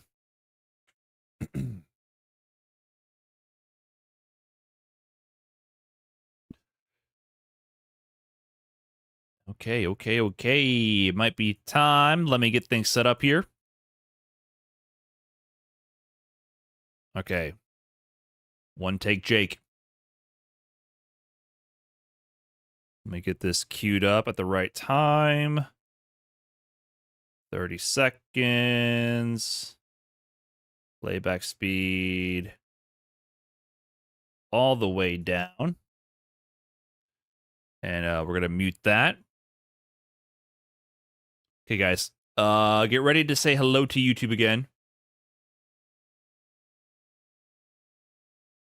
We're getting back into it.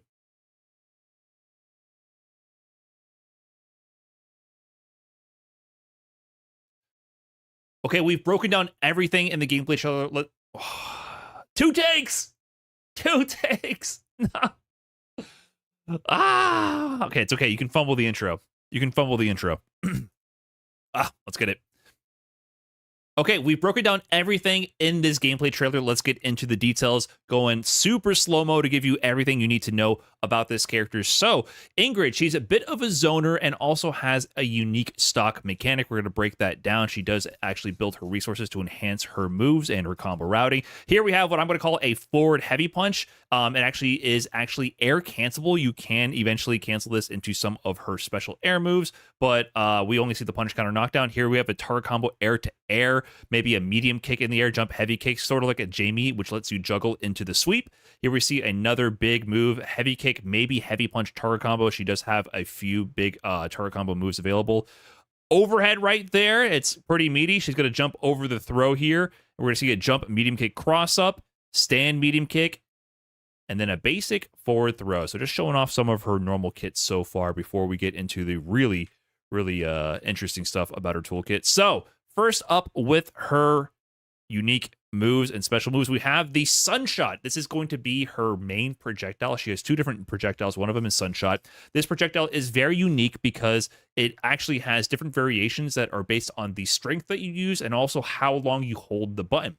The projectile goes out at a set angle at first, either in front of her like that, or she can actually go at a more 45-degree angle, and then it will fire at the opponent with a different timing and angle based on how long she held the button. So we have to speculate about which variation they're doing here, but you do get those enhancements. And here you have her teleport mechanic right behind the projectile. So you can see also, it's pretty interesting, the projectile will actually clash as a shield when static and when moving forward. So it does have the ability to put up like a projectile shield.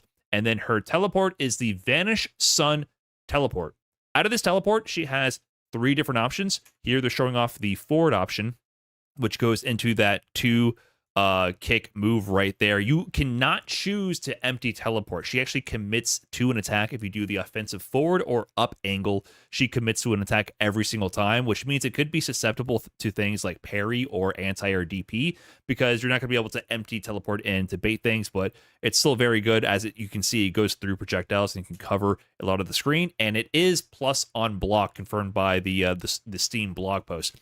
Here, a stand light kick into her other main projectile move. It's a little stand light kick whiff punish. This is going to be the Sun Flare. So Sun Flare is a bit more like a laser beam rather than this static fireball shield that shoots out later.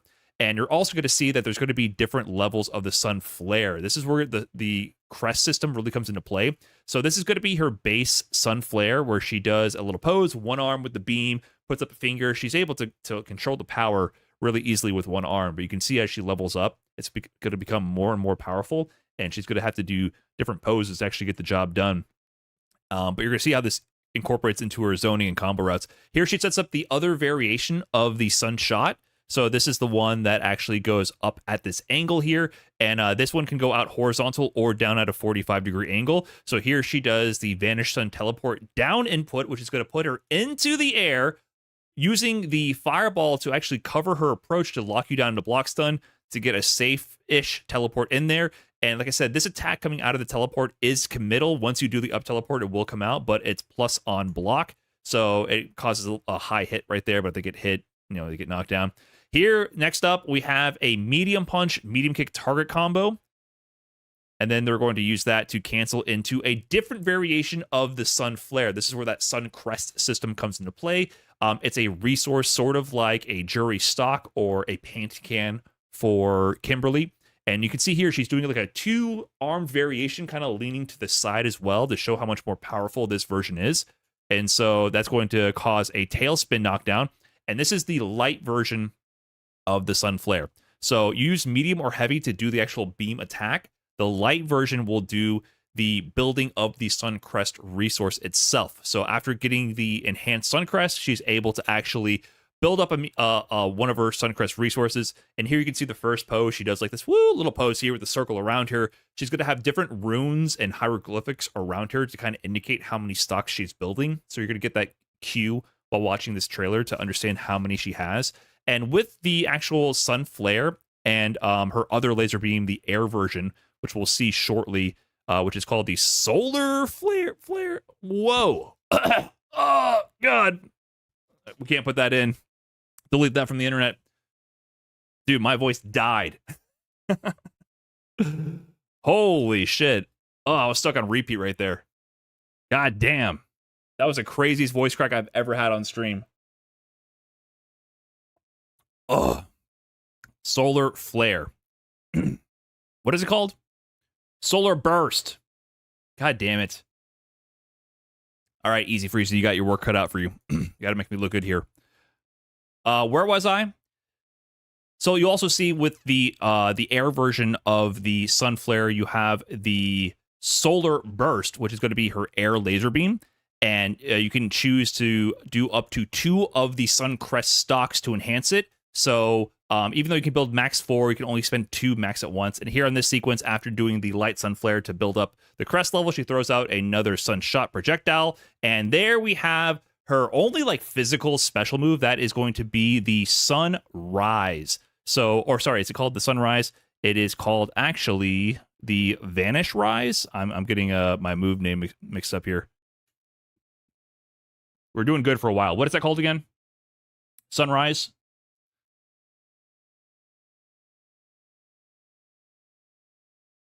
So yeah, this is the Sunrise. The Sunrise is going to have 3 different main strengths that you're going to use. The light version will be used for your anti-air, main anti-air tool. The medium one is used for combos. It'll be able to be like your basic combo ender from lights and mediums. And then the heavy Sunrise will actually allow you to combo out of it, but it's only accessible in very specific situations, like getting a punish counter from a heavy or doing some advanced juggles.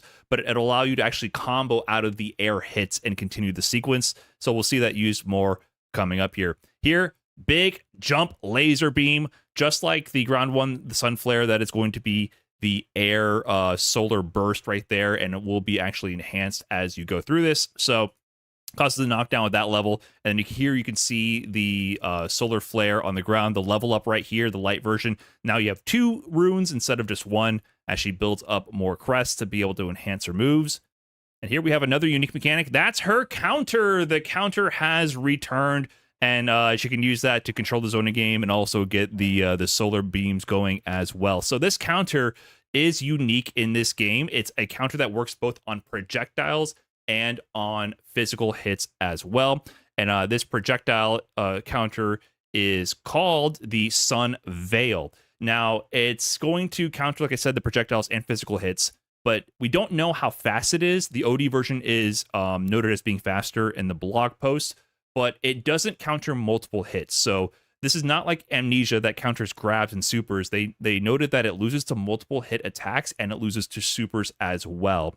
So you can counter unique things that JP could not, like meaty projectile pressure. Think of like Ed Flicker or like a meaty fireball from like a Shoto. But you can't counter things like Akuma doing a multi-hit fireball for plus frames on your wake up. She's going to have to hold that. So notably, she doesn't have an OD reversal essentially. She has a fast counter that can be used sometimes, and it can be used to control the zoning battle and physical hits, but no real true reversal for this character. But it can help her out in the projectile battle. She can nullify projectiles and then use her enhanced beam right here. This is going to be her enhanced version of the Sun Flare. This is going to be the 2 crest variation. So you can see here when she does this, she puts up now the pose with her hands in front of her forehead like that. This is the max level Sun Flare right here. And on this version, they're going to go into this tailspin knockdown in the air, and she's going to be able to do the Vanish Sun teleport forward here for the combo follow-up as well. So as you see, if you build these crests and you spend them on the laser beam, you get more threatening options from full screen. You can even get combos from it as well. But a minute into the trailer, we get the true power. Crouching medium kick drive rush cancel. We had all these unique mechanics, but yes, it is confirmed that this character Ingrid will have a crouching medium kick drive rush cancel. Now, the range doesn't seem that crazy. It's one of her only normals that doesn't have an enhancement with her magical properties.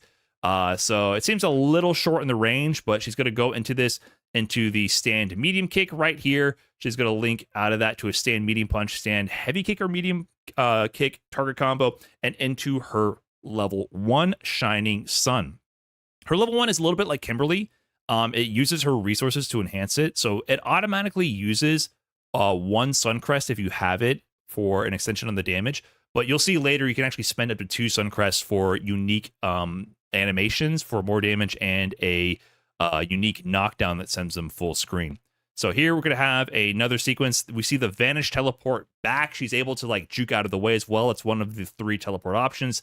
Gets out of way of Ryu's donkey kick right there. And here we're going to get a regular jump heavy punch. Her jump heavy punch looks like crazy range. So this is just what I believe to be just a jump heavy punch normal. Stand medium kick, I believe, right there. And she's going to convert that into her level 2. This one is unique. It's Order of the Sun. So this level 2 is kind of like, I would say, JP level 2 light. This is the base version of the level 2, like a lot of her moves. She can enhance it with her Sun Crest meter. Here, it's only doing 3 hits. 3 projectile beams are going to go up into the sky, and they're going to fall down in a staggered pattern. And during that sequence, you can either continue the combo or maybe go for mix-ups and go for strike-throw mix-ups. But it doesn't seem to be as brutal as JP level 2. I would imagine that during this sequence, if they try to hold parry while you go high-low and teleport around while the fireballs are coming down, there's going to be gaps between the projectiles where you can grab them. That would be my assumption. They don't show any mix-ups when not comboing. They just show the combo extensions. But I wouldn't be surprised if there's utility here as well for some actual mix. So as far as the combo goes, once the level 2 is activated, it shoots up the 3 beams here. We're going to see a little crouching medium punch into the medium sunrise for the combo version. It's going to knock up into the projectile. Each projectile has 2 hits, by the way. She withstand light kick, then sets up maybe a heavy punch sun shot, then heavy sunrise. It twirls all the way in. You can see this is actually the full heavy sunrise. Hits with the final hits in the air. And like I mentioned before, when you're in the air at the heavy sunrise, you can actually have follow-up actions. So as she's falling down, she goes for the air solar burst. And this is going to be, I believe, the 2 crest version because she does the unique pose right there. And it does the unique animation, gets the KO on that one. So you get combos if you find ways to get into the heavy sunrise. You find unique combos to get out of that sequence as well. Okay, on to the classic Karen costume. And here she's setting in motion the timeline correction, taking out JP, showing her own zoning power as well. This is where things are going to get a little crazy with the properties of the sun shot. So first we have a light sun shot, I believe. And then she's going to set up and she's going to clash with the ghost right there. OD sunshot up into the sky right there. It's going to clash with JP's regular ghost and then also nullify his OD ghost as well. While the OD sunshot is firing, she's actually able to set up a regular sunshot as well. Sort of like a Sagat situation. The Steam blog post mentions that while the regular sunshot is on screen, you can set up the OD one. But the trailer shows here the inverse. While the OD sunshot is on screen, you're able to set up the regular one. What I'm really getting from this is that the OD sunshot and eventually the sun flare, the laser beam, they kind of ignore the multiple projectiles on screen rule. I think they just don't really care if there's other projectiles on screen. So while the OD one is nullifying JP's OD ghost, she's able to set up another sunshot here. And then while that sunshot, the regular one, is on the screen going at JP, he tries to nullify that with another OD ghost, I believe. And you're going to see here that he's actually able to, a regular ghost, she's able to go into the OD version of the sun flare laser beam. So like I said, I think the OD moves just for her projectiles just don't care about these projectile limitation rules. And the OD version is going to go ahead and get this teleport into the air. And she's going to then follow up with the, I always forget the name of this teleport, the sunrise? Sunshot? I'm forgetting the name, but the teleport into the air. Going to go ahead and get that. And if you see here, it's pretty interesting. For some reason, when you actually do the Vanish Sun into the air, you're able to get the ground bounce. So on the normal hit, you're not able to get the ground bounce, but we see here when comboing out of the laser beam, you're actually getting a ground bounce for combo continuation. Not sure the rules on that, but you have to really distinguish when that is. So regular hits don't seem to get that ground bounce, but we're going to get the medium sunrise after for the combo follow-up. That's going to be the end of the sequence.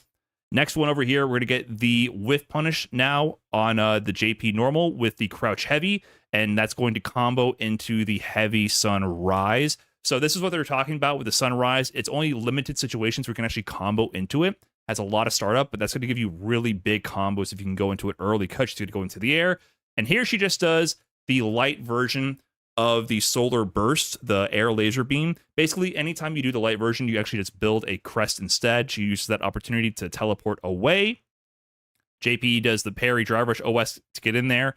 And here we see the physical counter this time, the Sun Veil on this one.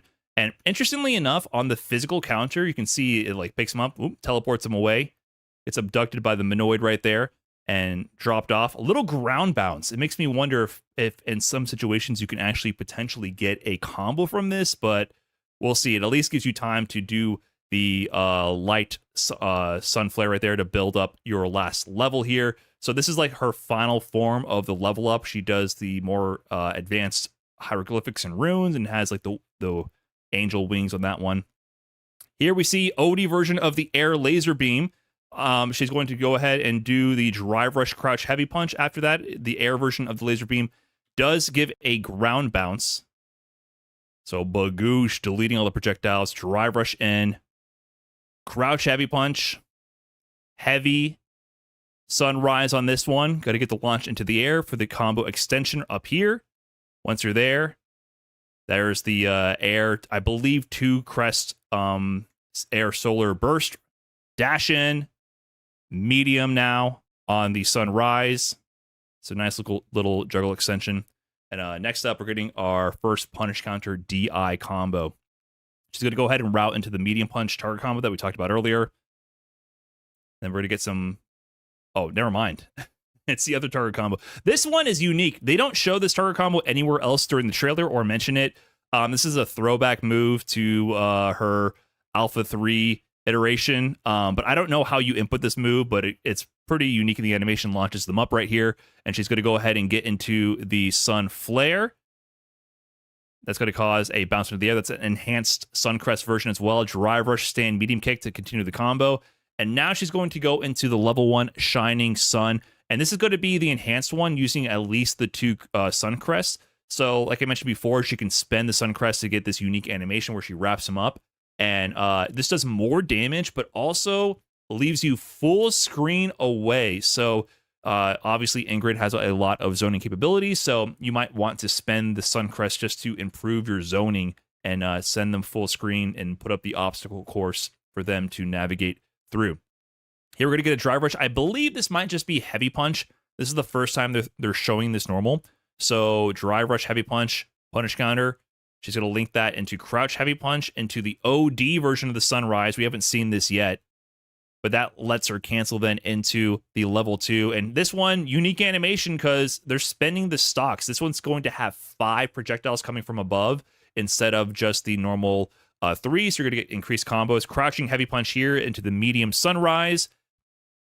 The projectile is going to pick up now, enhance the juggle, dash again, then set up the level right there. She builds 1 Suncrest in that situation, build a second Suncrest as the final projectile ground bounces. And then this is unique. They go into that towards heavy punch that we saw in the beginning of the trailer, but they're able to air cancel that into the OD version of the solar burst right there. So it's kind of like a Ryu hop kick where you're able to cancel the Tatsu like an air cancel. Pretty unique move. It both low crushes on the ground, and you can also cancel it to the OD solar burst right there. That causes a ground bounce for the grounded version of the 2-stock Sun Flare. And then after that, you can still teleport in with the Vanish Sun, the forward version, and get the 2 hits. So huge combo there with the enhanced level 2. Here we see them using the Vanish Sun to navigate around this JP spike. And this version of the Vanish Sun down, we see it doesn't cause the ground bounce. Like I mentioned before, I don't know the rules exactly, but that was a punish counter and it didn't ground bounce. It just causes the knockdown. But here we see a unique application of the Sunshot. This is the one that goes up in the air. Normally, you would expect this to then go down at a 45-degree angle like we saw in the beginning of the trailer where she teleported up using the coverage of the fireball coming down to the opponent to get the approach from above. Here, however, based on probably holding the button to change the effect, the projectile just goes horizontally over JP's head, and here Ingrid just drive rushes in while JP, expecting the projectile to hit them, is holding parry. So she has a bit of that same mix that JP has. JP would do ghost feint in order to bait out parries and play that minigame where you're parrying and they might drive rush in and grab you. Ingrid instead can make these projectiles whiff and then go for that as well. And she's going to use this knockdown also to set up the teleport Teleport back. Oh, you want it to amnesia? Because remember, if she does the offensive teleports, the down one where she comes from the air, she commits to the attack. So amnesia would beat those every single time. Here she teleports back, baits out the amnesia, bagoosh, OD with that sun flare, dash, sun flare, enhance the crest, and then cancel into the level 3, because the level 3 can combo from full screen straight into the eye, and she gets the big combo punish. So lots of ways to mix up your zoning patterns and to bait out these autopilot responses with defensive options like parry. And the stock system makes her combo routing and her options pretty deep, I would say. Like, you have to choose between going for setting up your zoning, ending your combo short to build stocks. You're going to have to manage that resource and really figure out how to properly set up the biggest zoning traps you can possible for the opponent. So that's all I got for the Ingrid breakdown. Let me know what you guys think about this character. I'm very intrigued by her gameplay, and we'll see how she plays when she comes out in only 1 month. Thanks for watching, guys. Peace. Bagoosh. Okay.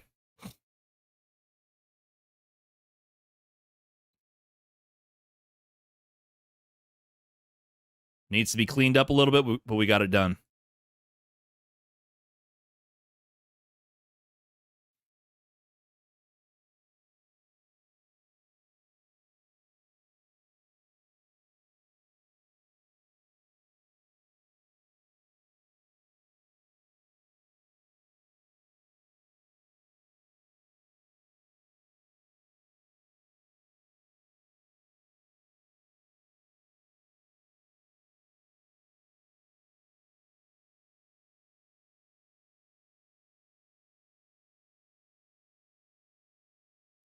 Woo.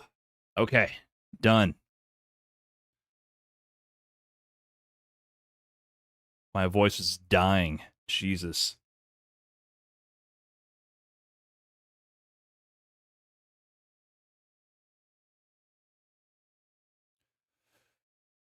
All right. Give me a minute here. I need a breather. I need a break. Thanks for watching, guys. BRB.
Okay. We got Chinese food.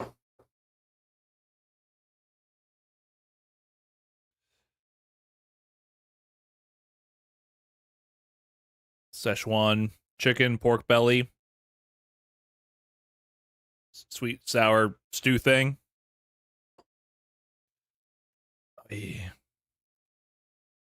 Actually, is there anything left to do?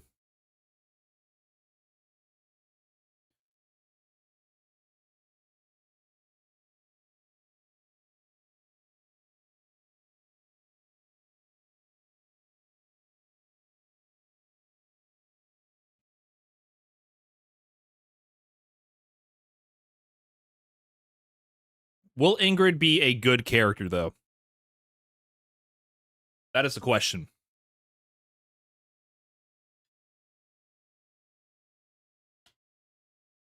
Announcement after? Oh, yeah.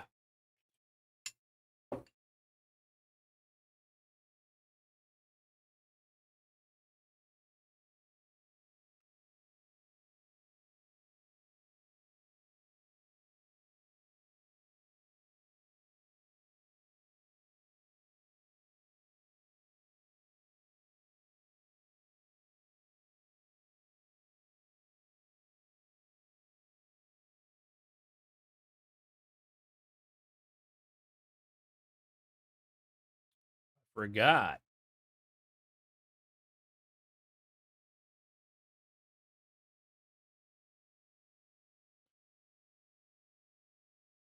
Okay. It's not too much of an announcement. However, we will finally have a main channel video tomorrow. The next big project is coming out tomorrow on the main channel. And if you're on the Patreon, you already got the sneak preview of what's going on here. So I'd been working on this video for quite some time. And, you know, a month ago or so, there was an announcement that the first to 10 versus Mena RD was happening April 29th. And I realized I had been working on this script for nearly a year and hadn't had the video out the door. So with a bit of a crunch from an imposing deadline, we finally have the history of Daigo in the long set format to really establish why Daigo is considered the GOAT of the long set format, where time and time again, there would be a new EVO champion crowned, and then they would face Daigo in either a first to 10 exhibition or long set tournament format, and Daigo would somehow come out on top. So that no matter how far you have come in the world of Street Fighter, Daigo would end up being the victor. Of course, this was juxtaposed with Mena RD doing the first to 10 challenge. And at the time of the challenge, the question was, why was this such a big deal? Because Mena RD in recent history has been dominating Street Fighter. He won EVO Japan back to back. That was even before when he proposed the challenge to Daigo, was before he had won EVO Vegas. So at this time, Daigo is barely a footnote in the world of Street Fighter 6, where Mena RD is at the top of his game. So a lot of the people who might not be familiar with his history are like, why is Mena RD considering this to be the greatest honor? Like, what is the purpose of this challenge? So this video will explore that history and set up the proper context and the juxtaposition of Daigo and Mena RD and why this is such a big deal. And we have a couple of thumbnail variations going. Of course, we have Final Boss versus World Champ. You know, the idea that even if you win the tournament, you know, oh, you beat the Elite Four. Too bad you got to fight Pokemon Trainer Red at the top of Mount Silver. Oh, you beat Arcade Mode with a perfect run. Time to fight Akuma, right? Like the secret final boss that Daigo is. And so we have a couple of different thumbnail variations we're going with. And then I kind of like this one the best.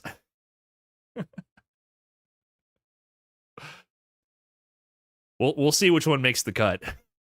This one is so fucking cursed. It makes me laugh every time. So this will be going on the main channel tomorrow. It'll be, you know, of the caliber of why do fighting game pros keep popping up too soon. We'll A/B test it. We'll see how it goes. But it'll be an homage to Daigo and talking about Mena RD as well in that whole history. And we had to get it out before the first to 10 to understand the stakes of it, but it'll also be evergreen after the first to 10 as well. So that's all. I just had this big project for a long time, and I'm never sure how to like announce these things. I'm going to be trying to do slightly smaller scoped videos on the main channel to get more consistent with the uploads, but it's finally getting out a main channel video for the first time in a while. So that's all. That's really it. That's about it.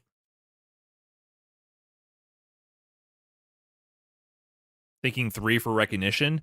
Yeah, but these videos that I do, I wanted thumbnails that are interesting to people who don't know anything about fighting games. Like the detail and storytelling of the videos is not meant just for FGC people. A lot of the people who watch the Why Do Fighting Game Pros Keep Popping Up Too Soon video know nothing about fighting games. So that's generally the vibe I go for, is I want these stories to be a bit more universal and approachable, even though I go into really nerdy detail about everything. So we'll see how it goes. We have ABC testing on YouTube to help out. So it's meant to be more like this video, which I was very happy with how it turned out.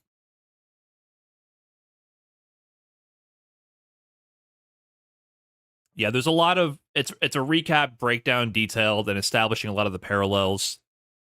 There's a lot of lore there. That's the case. You won't understand the first thumbnail. Well, they don't need. It's a human. He can't lose. Why can't he lose? In the juxtaposition of the title, right? They don't need to know who that is. Why can't this player not lose? The secret final boss of Street Fighter that can't lose. You know, like, that's supposed to be some kind of interesting idea. And then if you know Daigo, then you're like, oh, I know Daigo.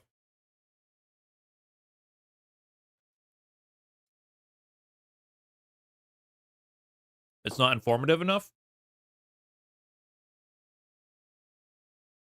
The whole point of a thumbnail is not to be informative. It's a curiosity gap. Being informative is not a good strategy for a title thumbnail.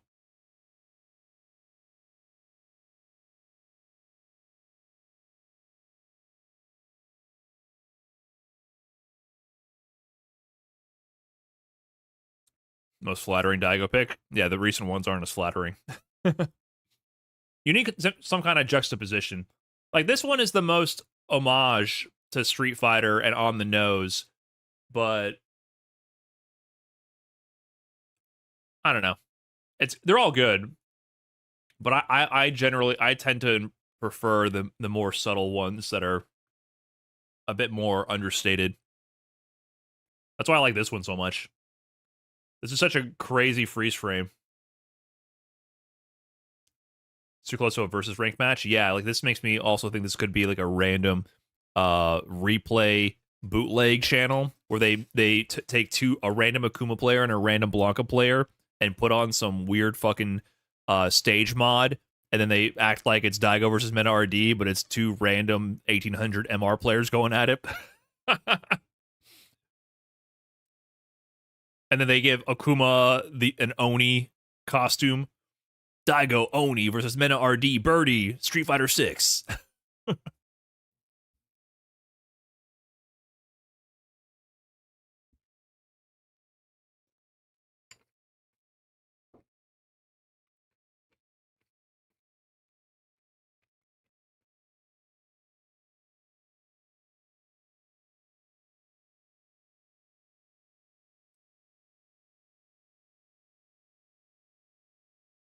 Yeah, I do.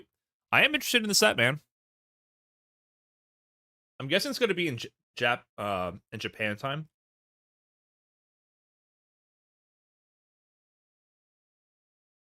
I still don't exactly know when it's going down.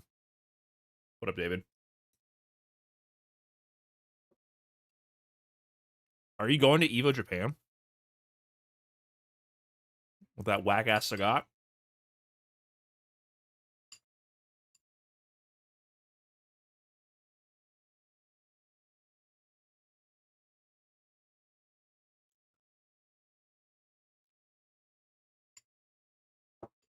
Haven't seen the preview on YouTube. Which one? They've done like 5.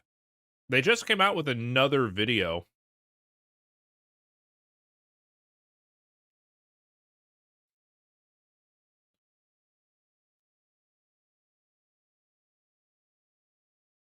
This interview. This came out just now. So I have not seen this. 結果数週やっぱ梅ちゃんが順当に負けそうですね。梅原が勝つと信じたいですけど、負けたらどうしようっていう恐怖感です。ゲームセンターのコミュニティもなくなっちゃったじゃないですか。一つの時代が終わってしまったなって。最後にふさわしい相手ですよ。結果数週やっぱ梅ちゃんが順当に負けそう。 Damn, they're doubting Daigo? まあ人間なんで、もう彼も44でしょ。まあ人間なんで年を取れば結果数週やっぱ梅ちゃんが順当に負け It does seem natural. そうですね。梅原が勝つと信じたいですけど、負けたらどうしようっていう恐怖感です。ゲームセンターのコミュニティもなくなっ The whole arcade community's gone at this point, you know? Yeah? ちゃったじゃないですか。一つの時代が終わってしまったなって。最後にふさわしい相手ですよね。過去一やっぱ怪しいなこれはってなる相手ですね。 It is a last hurrah for sure. できる最後になるんだとしたら、噛み締めながら最後の戦いみたいな。なんか梅原ってもう終わったよねとか言われる前に好きな時やめていいん Can't we let him quit whenever he sees fit instead of waiting for people to say he's washed up? じゃないって。第一線から退くみたいな感じになったらやっぱりちょっと寂しいですよね。まだちょっとその道でいてほしい気持ちはありますけど。 Is he gonna announce retirement after this? かっけえな、かっこいいってこういう人のことを言うんだろうなっていうのは素直に今でも思ってます。やっぱゲーム仲間っていう感じ。 Daigo's so cool. I mean, Daigo got aura. But is he what people think of when they think of cool?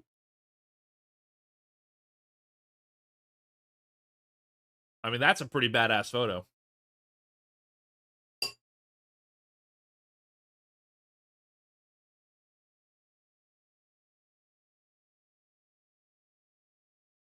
Where's that other Daigo? Where's the Daigo pic that I took?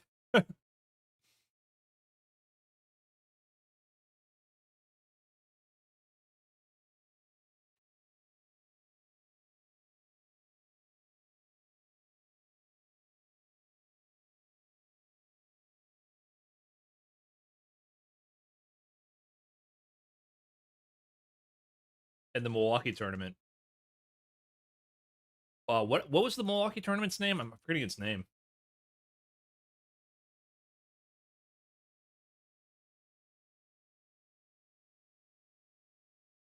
Cream City, yeah, slipped my mind. C3. I took a photo with Daigo at C3, and he has his backpack on backwards, and he's bow-legged like crazy.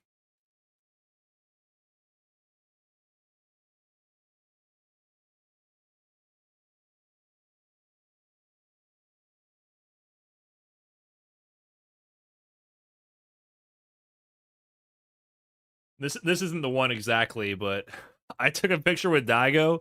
He's posed up like this, and his legs are straight buckling in.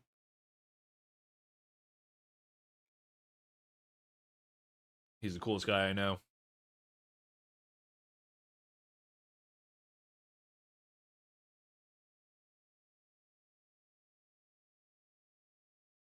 Who made this photo? This is just mean.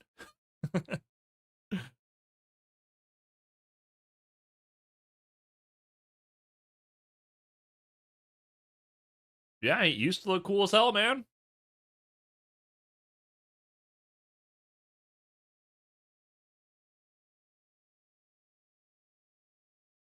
Different era. ですよね。まあでもやっぱ初めて話すときはちょっとドキドキしましたね。もともとやっぱりその憧れの人っていうところから入って、まあ俺にとってはほんまにまあヒーローみたいなヒーローですよね本当に。まあやっぱり我々世代にとってのスーパースターなんで。誰よりもあれじゃないですかね。格ゲーを真摯に向き合ってやり込んだやつじゃないですかね。梅原がいなかったら自分の人生も今丸ごと全然違う人生だと思ってるんで。If it weren't for Daigo, oh my god, my voice is dying. That's crazy. How many voice cracks am I to have? If it weren't for Daigo, would any of this be here right now?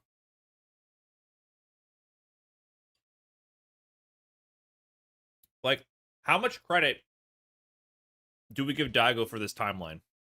There's a lot of bullshit in this timeline that we're dealing with, for sure. But would the competitive FGC even really exist to this degree?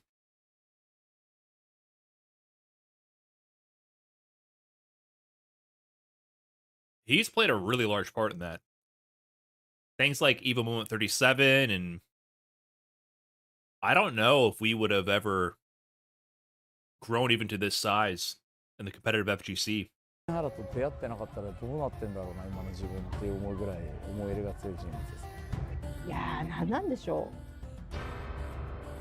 神に近いんですかね。なんかそれぐらい大きな人物ですよね。格闘ゲーム業界にとって。王ですよね。神であり王である。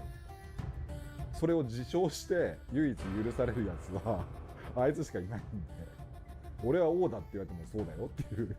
でやっぱり僕にとってはそのやっぱ唯一無二の存在ですね、皆さん。本当にこう唯一無二というか、まあむしろ今この業界があるのはね、もう梅原が戦い続けてきた。The fact that this scene even exists is thanks to Umehara keeping up a good fight.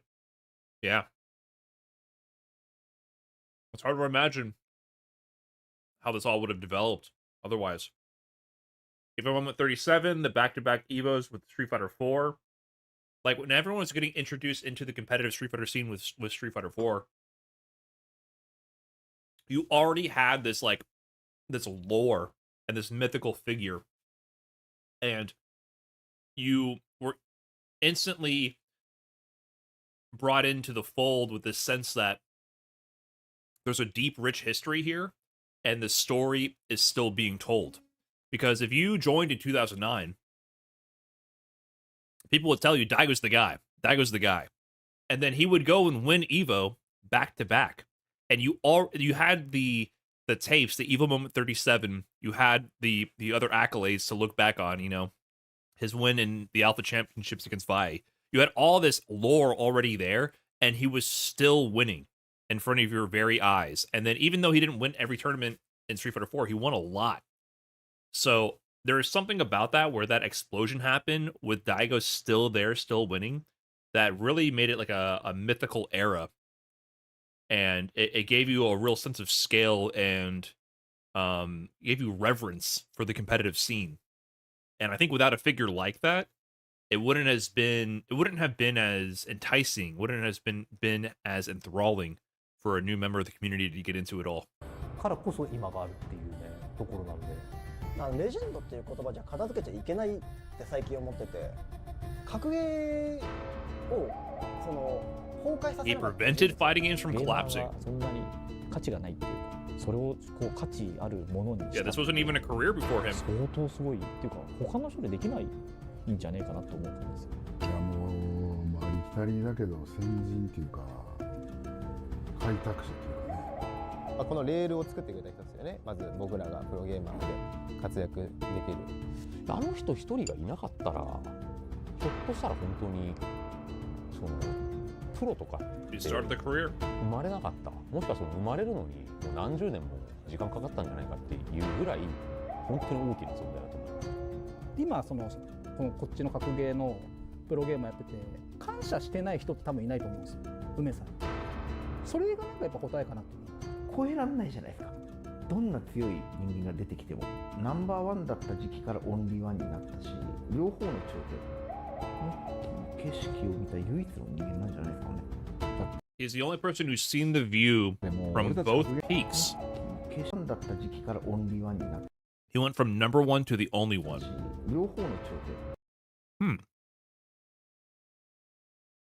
This feels poetic, but I'm not sure his implication from number one to the only one. He was the number one in the world, but he built his legacy to the point where he became the only Daigo. There's no replacing who he is, no matter what his placements are. So he's seen both peaks of being the active number one competitor, but also the number one pioneer. ナンバーワンだった時期からオンリーワンになったし、両方の頂点、景色を見た唯一の人間なんじゃないですかね。だってもう俺たち格ゲーマーのね人生の大半の中に梅原いましたから。やっぱねもう揺るぎないですよ。どんなやつが出てきてもその梅原に変われるやつはいないです。時々のなんか一番強い若者、それをこう挑戦されて相手にしてきて30年ずっとやってるわけだから、まあ、それは Every Evo champion since the moment he lost. The only one who escaped a little unscathed, I mean, he got his licks in, is Fudo. The narrative would be even more complete. Basically, once Daigo lost Evo 2011, he didn't win Evo ever again, right? 2010 was his last Evo ever. And since that moment, he went on to defeat every Evo championship that was crowned from there on out. He beat Xian, he beat Infiltration, he beat Luffy, and he beat Momochi in long sets. Now, only Xian and Infiltration were in the exhibition sets. The other ones were in Topanga League or the Championship Series, but in long set formats. And then Tokido, right? But I think Fudo from that legacy, like when he was dethroned, where he became then kind of the secret final boss, only Fudo was kind of a thorn in his side. And he didn't really have any specific like streaks of triumphant defeats over Fudo, even with Topanga League. Because Daigo was cleaning up Topanga League in Japan. He won the final 4 Topanga Leagues in a row, which is absurd.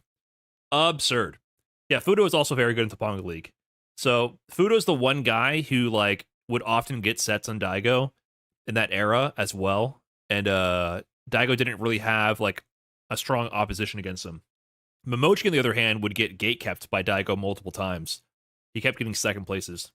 すごいなと思います。 To Daigo. これまでの格闘ゲームっていう意味合いで、梅原が何かっていうんだったら、やつこそが格闘ゲームすべて。いいところも悪いところも全部あいつが体現してる。日の目を浴びてなかったすごいプレイヤーとかにも獣の虫とかを通じてスポットライトを浴びせたっていうのは自分だけの活躍して有名になるっていう意味にあって他の人にもやっぱりそのいい影響を与えてるとは思いますね。競技としてやるってなった時にやっぱりその自分が勝つっていうことを考えたらある程度その戦略を隠すじゃないけど、まあ他のゲームだったらね当たり前のようにある中でストリートファイターに関しては誰が強いんだみたいなのでそれこそいろんな人と対戦するっていう文化がまあゲームセンター文化っていうんですかねそういうのがあってやっぱりそれをずっと続けてきたからこそ競技力の向上っていうのにはトップがそういう考え方だとやっぱりみんなそうなるからのステンドみたいなのでそれこそいろんな人と対戦するっていう文化がまあゲームセンター文化っていうんですかねそういうのがあってやっぱりそれをずっと続けてきたからこそ競技力の向上っていうのにはトップがそういう考え方だとやっぱりみんなそうなるから So they all play each other. 総合力で見た時に未だに胸張って日本がトップでしょっていうふうに言えるっていうのは梅さんがトップだったからその Like the fact that Japan can still proudly claim we're the top region thanks to Umehara-san. Yeah, Japan's still on top, huh? I feel like for a little while there was starting to be a little bit of a shakeup in that where the top echelon of players, there was actually more dominance from players outside of Japan. But with back-to-back Street Fighter League World Championships and back-to-back Capcom Cup Championships, it's starting to settle into place, I feel like, again for Japan, even with Mena RD running amok. Sahara kind of fixed that. Yeah, Sahara is pretty dominant in Capcom Cup and then back-to-back Street Fighter League Worlds. There's still, it's basically Mena RD versus the world. 今のプレイヤーたちにも浸透してるかってあると思うんですけどその梅原君に、言われて一番痛烈に覚えてるのがゲームっていうものが平山も好きなわけじゃんみたいなそうだねでそれで自分で一番頑張りたいと思ってるものを頑張れない人間は多分何も頑張れないよねって話をしたことがあるんですよ。Anyone who can't work hard at their favorite thing probably can't work hard at anything. Damn. Damn, what a call out. Chad, is he talking to you right now? Is he talking to you right now?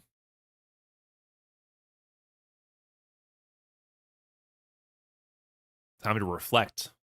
Myself included. Time to reflect. What a call out. それは本当に彼と出会えたおかげで得たキーワードで僕の今の人生の糧にもなっている。なんかしんどかったりとか苦しかったりとか、なんか壁にぶつかった時、今からだったらどうアプローチするの、どういう仕事やるのっていう、まあ、本当にそれは常に今からだったらどうアプローチ How would Umehara approach this? I need to drop that more often. When I'm getting throw looped in the corner, I need to think to myself, how would Umehara approach this? まあ、本当にそれは常に、What would Daigo do? 多分にあって、まあ、彼がいなかったらこんなに自分の人生は楽しくはなかっただろうなってなるんですよ。正直やっぱり格闘ゲームだけじゃないんで教えてくれたのは、まあ生き方にしろ考え方にしろいろんななんか。 Is Kawano a father? If he is, I forgot. Does he have a kid? Why are they holding a baby? Kawano has a kid? 面でお世話になったなと思います。 He has the dad vibe? Because, I mean, that's a recent development. I mean, 正直やっぱり格闘ゲームだけじゃないんで教えてくれた。 like this photo, this clip of Kawano, that's Kawano right there if you can't tell. That was like 2018, 2019. Just to be clear. That was not that long ago. There's only a few years between these moments.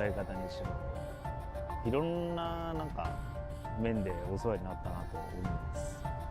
格ゲーの神ってやっぱ最初言われてて、友達にもそう言われてたんですけど、意外と気さくで、ゆうくんって最初から呼んでくれて、それがすごい嬉しくて、最初からこうフラットに付き合える人でしたね。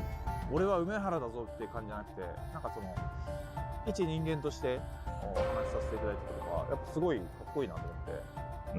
当時からのやっぱ特徴としては、どんな話でも人の話をこう真剣に聞いてくれるっていう、ところがあると思うんですよね。とりあえず一回全部受け入れちゃって拒否しないというか、もう考え続けてるからでしょうけど、新しい意見も新しい人も新しい戦法もどんどん取り入れて、企画もそうだし、だからずっと何か新しいものを見せてくれるっていう、おかげで本当に人生が変わりましたね。I'm sorry, they're glazing him so hard. Not that I wouldn't either. I agree with the overall glaze. But this music's so intense. And they're talking about how open-minded and how forward-thinking Daigo is and how he listens with intent. And then here he is just hogging out and dancing. Did Daigo die? Not yet. Mena RD is trying to end this man's whole career. 自分に居場所を見つけにくいっていうような時に、まあそういうところをこう作ってくれたうちの、まあそういう重要な一人だなっていうのは、まあ今でもあるんですよね。蔑まれたから蔑まないように本当に強く思ってるんだと思います。だからみんな蔑まれないで済むんだと思うんです。だから居心地がいい。And one more thing. Meanwhile, Mena RD, boo! Boo! Please tell me when. I'm waiting. Come on, I'm getting like full wrestling heel vibes. Meanwhile, Mena RD, fuck that guy. I just want a whole another 10 minutes of them just ripping into Mena RD. This guy sucks. Thank you. 今回ちょっとそのメナっていうのが強大すぎて。Oh, they're being nice. Never mind. 僕がやったことはもう次元が違うレベルの高さになってるんで、それで2連覇したりとか、エボジャパンとか2連覇とかしてますよね。戦績も内容もずば抜けてるんで、世界一のプレイヤー誰ですかってなったら、もう間違いなく指折りですよね。いや素晴らしいプレイヤーですよ。メナがどこまで考えてるのかわかんないですけど、あんだけのその大会で実力見せつけてる人はもうそれでナンバーワンだなと思ってくれるじゃないですか。だからそれがあるのに。そのメナさんのルールで戦いをちゃんと挑むっていうのはちゃんとその勝負をするっていうことが I really like that he issued a proper challenge. Tokido had very interesting words for his Kimono Michi match preview, where when he's talking about Daigo, he's like, Tokido had just won the EVO championship, but he challenged Daigo and he says, man, every time I fight Daigo, it's like That guy's so far ahead. He's so far ahead, it's like I can't even see him from back where I'm standing. So Tokido has always made it, Tokido's always felt that aura, even after he won EVO and was even beating Daigo in tournaments. He's like, there's something different about challenging Daigo properly to a long set.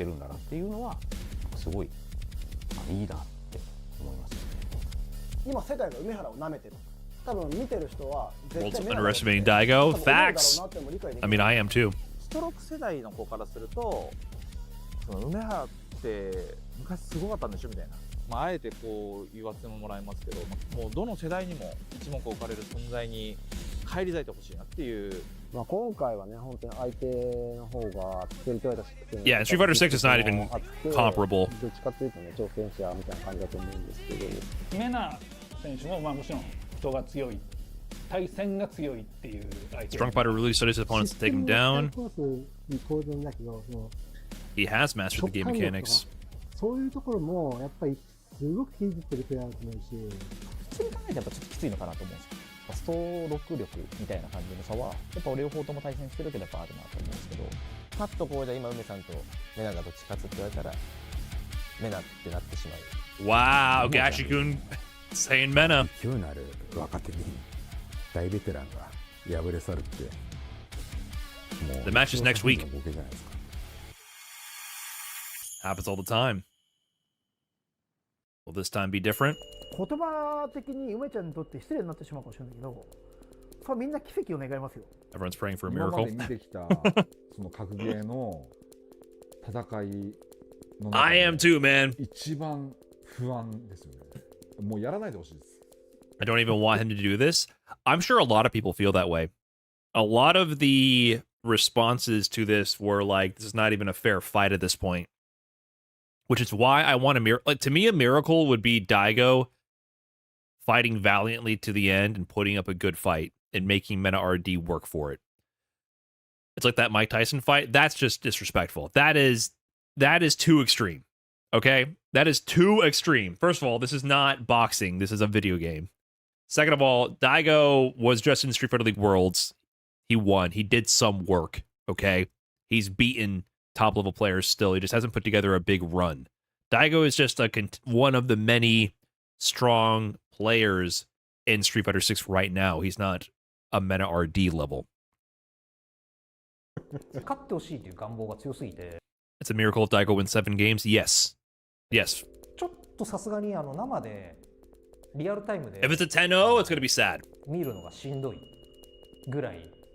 Like, Daigo doing the 10-0 against Cien was legendary because Daigo was the king dethroned, you know? The proper king without a throne, without a crown. And him beating Cien was like, yeah, you got your Evo, nice win, but I'm still Daigo. So that wasn't a devastating defeat, I don't believe, for the community as a whole. But if Daigo loses 10-0 this time, it's not going to feel good. I think best shot narratively is that Mena RD wins a close set. I think narratively, it's a passing of the torch moment, and Daigo shows that he can still put in the work and prepare a proper response, focusing on one opponent, and compete at the highest level. But Mena RD takes it. That's what I'm thinking. Mena's going to sandbag? Hell no. That would be the worst possible. I mean, Mena winning 10-0 would be... Yeah, I just feel like for PR for Mena RD, it's kind of tough. If Mena wins 10-0, people are going to be pissed. That's going to maybe hurt his reputation because more people will get butthurt and defensive and be like, why did you even put this challenge out in the first place, you meanie, right? You know, there's going to be people who are going to be upset about it. But if it comes out that Mena is sandbagging, that will be ruining his competitive integrity and reputation for forever. I don't think even Mena wants to win 10-0. No, he does not want to win 10-0. Of course not. He knows it'll be bad, but he's not going to sandbag. Mena is going to go all out, and he needs Daigo to go all out and challenge him. I'm sure Mena means well, but it does kind of look like trying to do a victory lap. I don't think so. I think it's just something that he's always dreamed of, and it was never the right time. I think that's an unfortunate perspective that some people will have I don't think that's the reality of it, though. And that's why for the optics to be good, Daigo really has to put up a fight.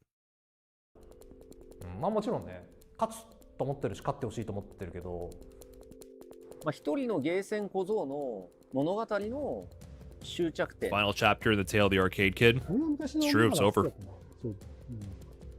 そう、もうさっきだってだし、あれ以上尖ってるやつこの世にいないであるぐらいの尖り方してたからまあ遊びだからこそ、まあ、一生懸命やってた部分はあるんですけどね、どう超えてやってたもんな。本当にその頃から絶対に諦めないんですよ。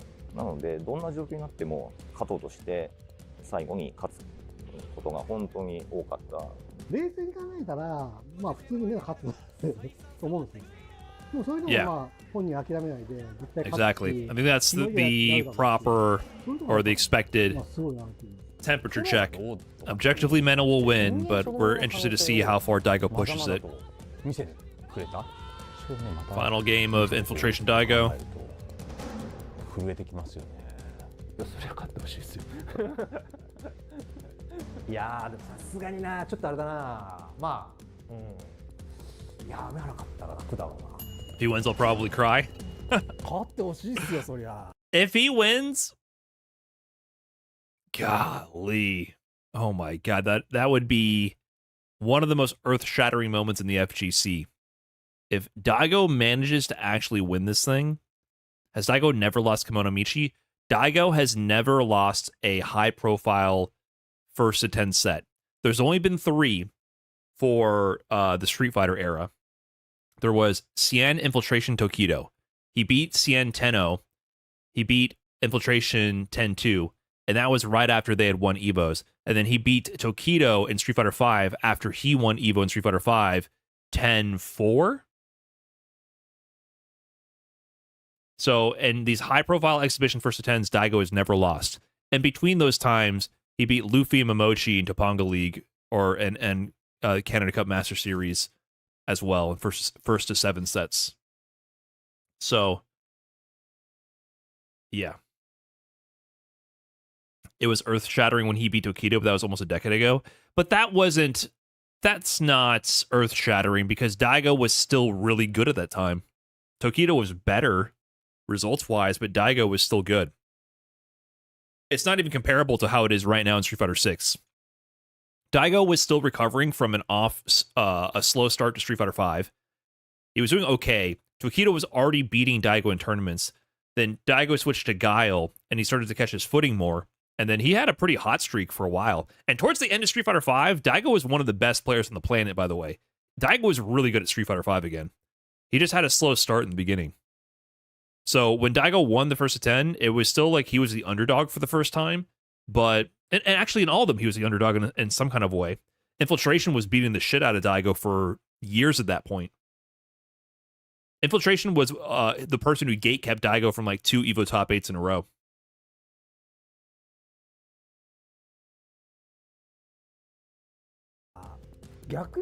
But there's nothing compared to the disparity right now, head-to-head, and overall accomplishments in the current title as it is with Mena RD and Daigo. Nothing comes close. 怖いですね。負けた時に燃え尽きちゃったとかなったりしたら。 This is the biggest gap by far. 燃え尽きちゃったとかなったりしたら、なんか超嫌です。 Fire's gone out. 同じで、まあ俺もまだやれるよなっていう気持ちでやってるんで、やっぱり見せてほしいなっていう。 How long does the will to win persist? のみたいですね。まあでも最後でしょうね。 His last hurrah. やっぱりまあ俺もその年が離れてるわけでもないんでそれは感じるんですけども、まあこれぐらいの年になってきたらまあストリートファイターリーグにしてもカプコンカップにしても常にやっぱ最後っていう感覚で臨まないといけない。 Daigo will be in Capcom Cup for the first time in years, by the way, because he qualified through Street Fighter League Worlds. 注目される存在だったし実際にトッププレイヤーでもあったし勝ち続けてきたからこそそれを俺よりも持ってるんじゃないかなとは思いますね。悲しいっすよ、やっぱいなくなっちゃったらね。ただまあ最近のね6のやっぱ若い子がね台頭してきてて大会も勝っててっていうのを Edro, Ending Walker, そういう時期なのかもねって思う。もちろんそれもねあるけど Blaz. まだやれるっしょ。っていうのが本音の部分です。We're still good, right? どうなる We're still good, right? Right, guys? ことになっちゃうんですかね。どんな形になって Yeah, it's a passing of the torch moment. うん。勝手なものいいかもしれない。後悔はないんじゃないですか。少なくとも常にそうだったと思いますしね。あえて考えないようにしたというか、答えられなかったですっていうのは。They should make it first to 15. First to 10 in Street Fighter 6 could go pretty quick. すいません、なんか Oh, don't cry. 本人の人生にとってだってはならないものだったので、それがなくなった時。 Depending on how this set goes, I might cry too. Torch been passed at this point? Yeah, but it's more official. It's ceremonial in this way. どういうふうに生きていこうってまた苦しんじゃうのかなと思うと。 I wonder if he'll suffer again trying to figure out what to do with his life from here. Wow. That's a common theme with athletes and competitive people, right? It's worse in sports, I would imagine, than games, but there's always that point where you realize you can't compete anymore, either through lack of passion, physical decline, can't keep up with the new talents that's evolving. What's next in life? We've already seen Daigo, though, branch out for a long time with his Kimono Michi series and other ways that he's engaged in the community, so I would imagine Daigo will always do something, and he has the influence and ability to pivot to do anything that he chooses to as an ambassador for the scene. Isn't he fully content creator by now? After losing to Noah at Red Bull Kumite 2024, was it? Or 2025? He said, I gotta stop fucking streaming. I just lost to Noah. In his post-game interview with Z after losing to Noah, he said, oh yeah, okay, I gotta stop streaming and lock in. That's basically what he said. He's like, the new kids are beating my ass. I gotta lock in. So this is like a year after him locking in. What up, Crims? Who's it speaking? I don't remember. 苦しんじゃうのかなと思うと、それは本望じゃないですよね。受けないですよ、俺だったら。I wouldn't have accepted the challenge if I were him. だって試合しなくてもだって神様なんだから。だって That's true. 神様の He could end up dethroning himself from his own god status here. That's true. He would have went out on top. But for Daigo, I think a big part of what his legacy is about is that he doesn't always win. He has never always won. He's won a lot. But I think the whole point is that his whole ethos is around the will to keep winning, right? To always face the challenge. So I think that's part of his allure.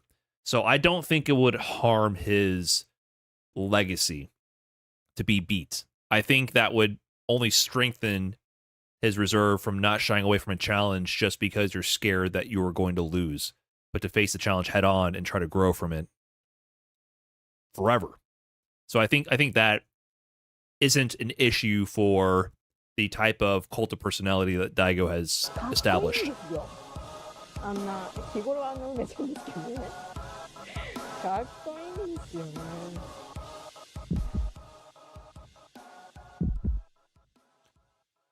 Presses ever onward to the bar. I mean, to the training room.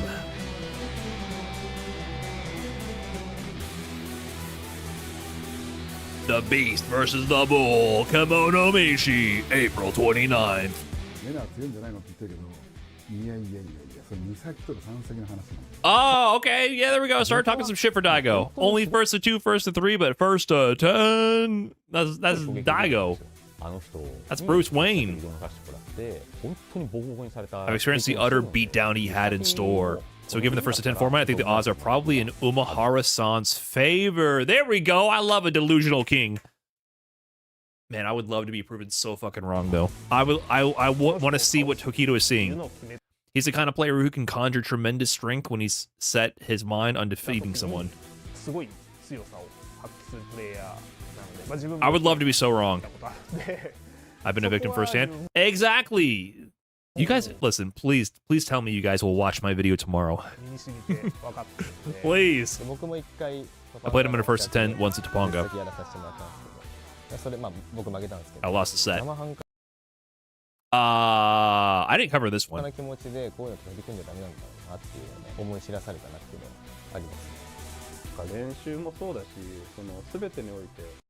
wonder if that was a miss. I didn't cover the Gachikun set. I feel like Gachikun, he was Capcom Cup champion. It didn't have the aura.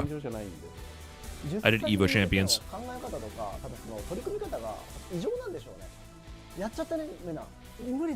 It's hopeless now that Ume-chan's all fired up.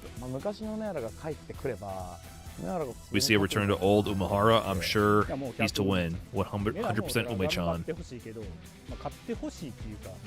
I assume he will. There we go. Time to be a little delusional.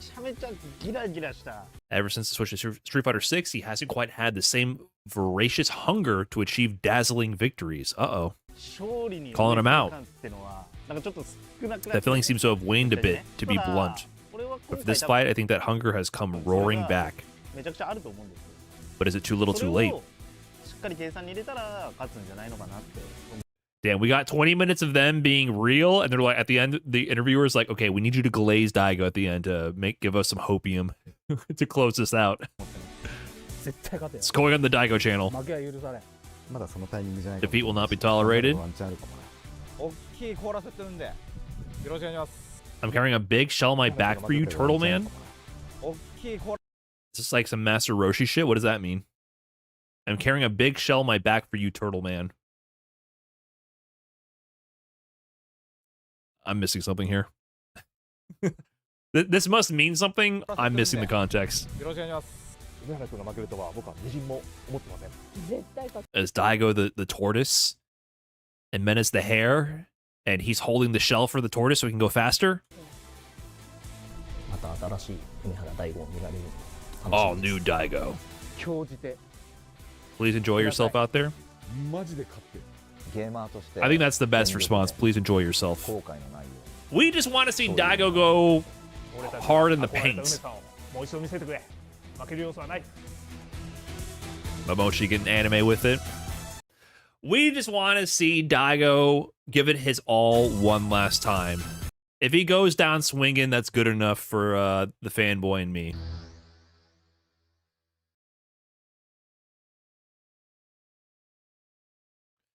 All right. Awesome video. Awesome video. We'll be going in depth into this history tomorrow on the main channel. The event is next week on April 29th.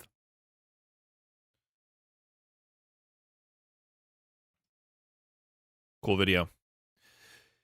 Yeah, we just all want a reason to believe, to be inspired one last time.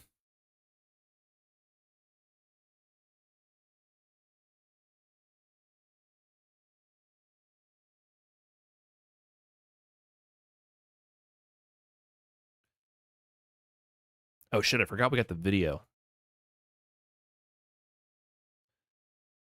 Okay, hold on.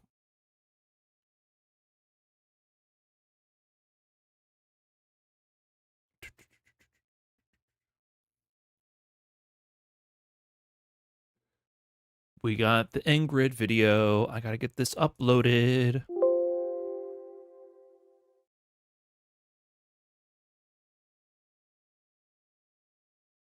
I totally forgot we're doing an Ingrid video right now.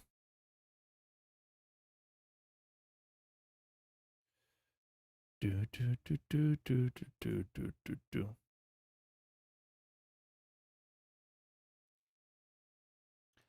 how they all shared their memories with Daigo in a positive light. Yeah, it's supposed to be a celebration.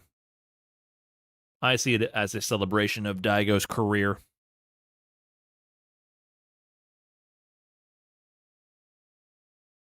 Betting the house on Mena, but if Daigo wins, I'll scream. Yeah, you wouldn't even feel bad about losing the house. I definitely would bet on Daigo, or bet on Mena, and then not even feel bad if I lose my money because of it. That's what I get for doubting the GOAT.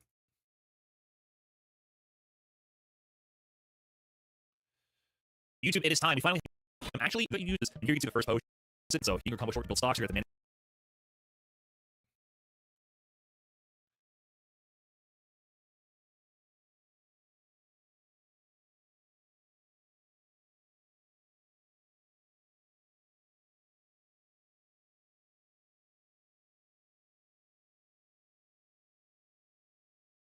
Doing quick little YouTube upload.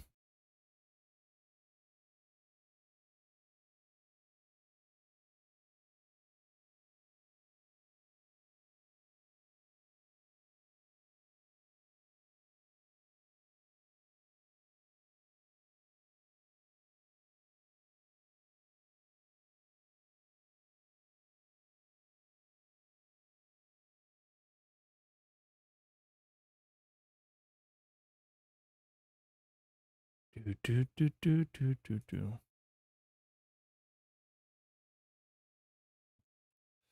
1 second.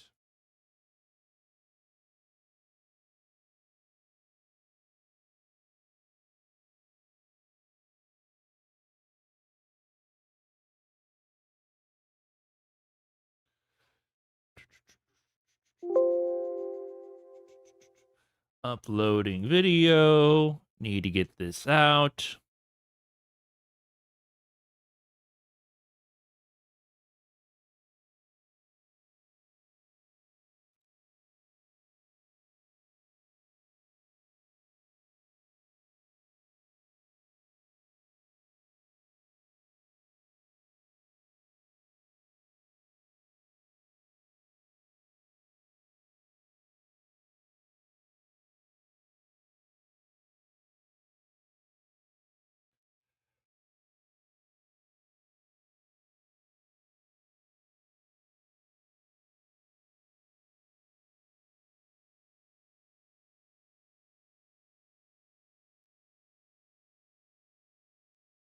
Okay. Processing. Almost done.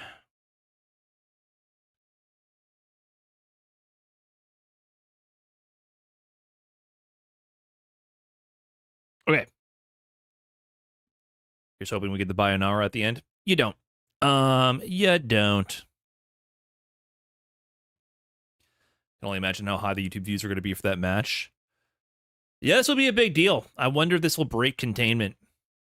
It's hard to know. Like, random things in the FGC end up becoming big moments. It's not always easy to predict what will resonate with, like, general audiences. This first to 10 could be one of those moments. But it's not always easy to predict.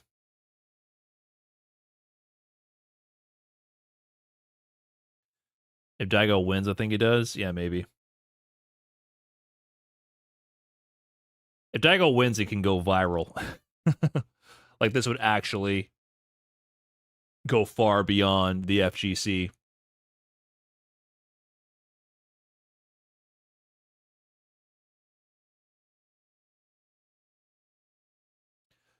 Okay, I need the YouTube video to finish processing. What's going on with TNS? I don't think I'm going to start streaming any gameplay right now. Is Strider still in? I've been watching Strider's, I said gameplay. Why did I say gameplay? Definitely, brain farting here. Always something very nice to have in the back pocket for Street Fighter 6. There's multiple characters, you know, at your disposal. So I've been watching Strider's gameplay a little bit. Oh, he almost beat Punk. Being able to change up your matchup in an instant and being comfortable, like having a deliberate game plan where, like, normally. Where did that drop him? He's got to wait for a while. To facilitate that. They play on stream. it was probably gonna my Friday. Yeah. Strider goes for a lot of grabs. Oh, he's beating up Carsonist. Let me see this. Carsonist gives me trouble in this matchup. Play on words just worked out. Here we go. On my leg, he'll give it to you. That's I would actually like the burn kick. Yeah. Alex does seem very able-coded. A lot of the old able players are gravitating towards him. DP? Yep. Back again with the Alex. Drive rush, sand medium punch to back MK. Your drive gauge. Strongest of the Dark Knights. Yep. Oh, that's GG, pretty much. The play on words just worked out.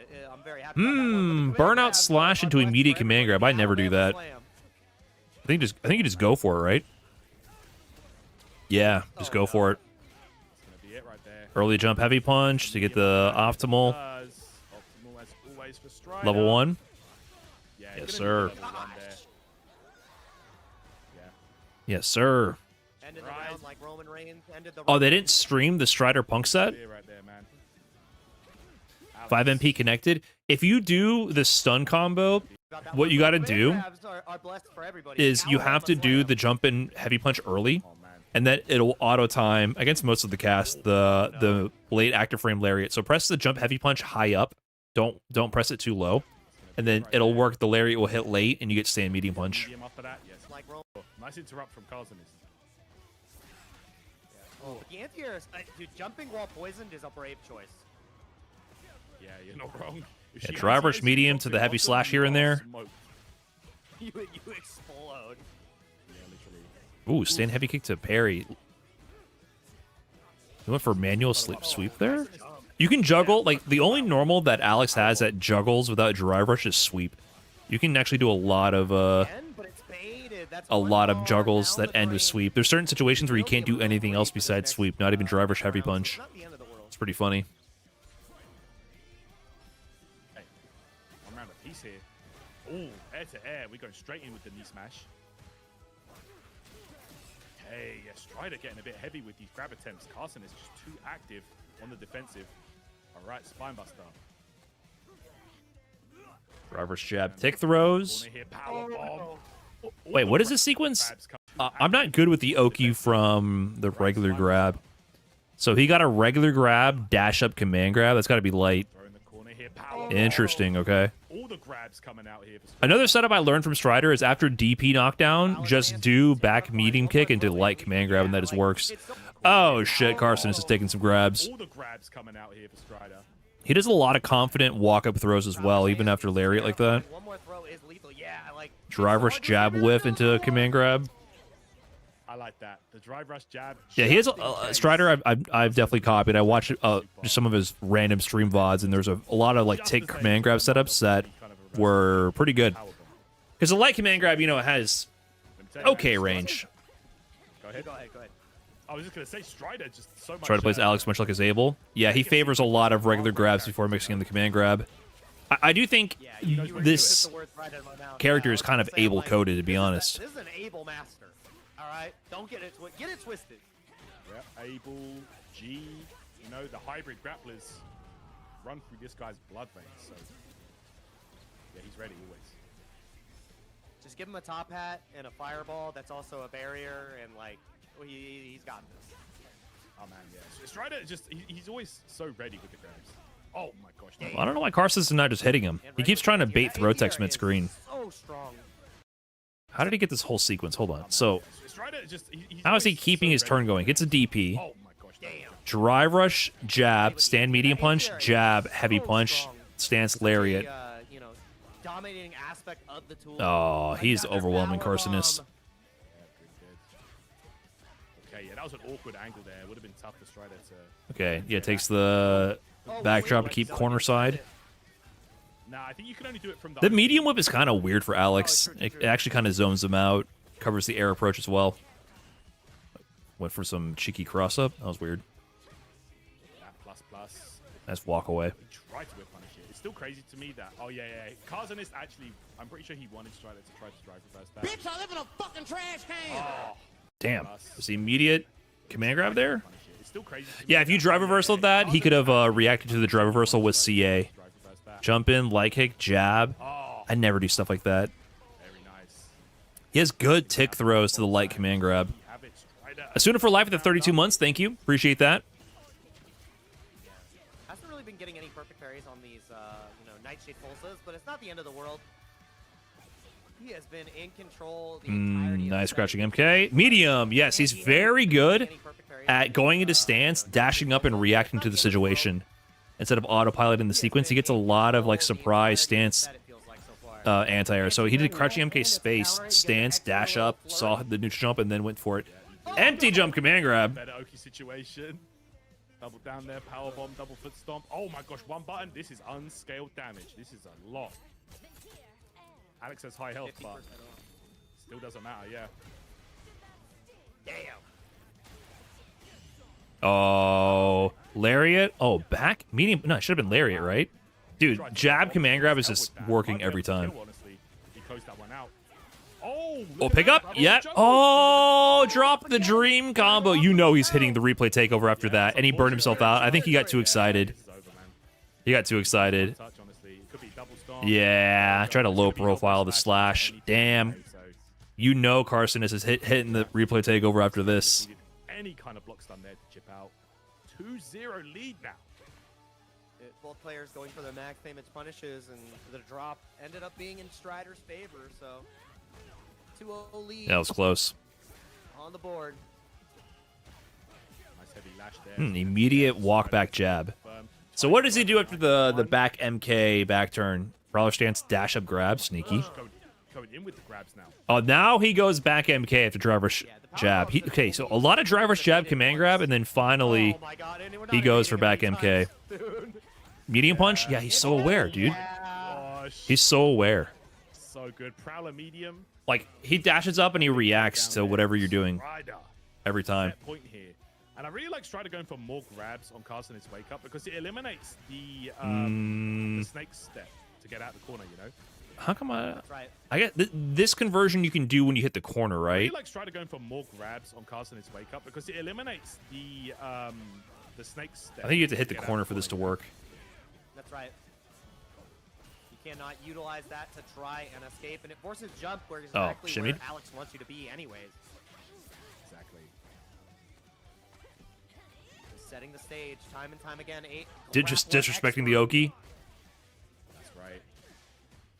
And the meaty jab does connect there. Might have actually been able to close the round out if he converted that. What? There we go. Yeah, you had to. Cancel the startup. No, trade combo? Yeah. Oh my god. That's so much damage. Do not trade with that heavy punch. How did that happen? Cancel the startup of the Nightshade or else you were dead. Carson has thought he clipped that charge heavy punch with a light, so he did stand like a drive rush cancel. It barely whiffed, and he drive rushed into the heavy punch. Taking it, looking so Ouch. 3-0 over Carson. Ouch. Very impressive here. And that is going to be a top 16. It was a close 3-0 though. I think for Strider. Oh, we're going to get another TNS Classic. We're going to get Punk versus Strider for top 8. Oh, that's what I'm looking forward to, especially because Strider has been having a ton of fun on the Alex, right? Can I just rewind here? 6 years old? He's old, bro. No, he's not. Earliest recorded footage of him was like...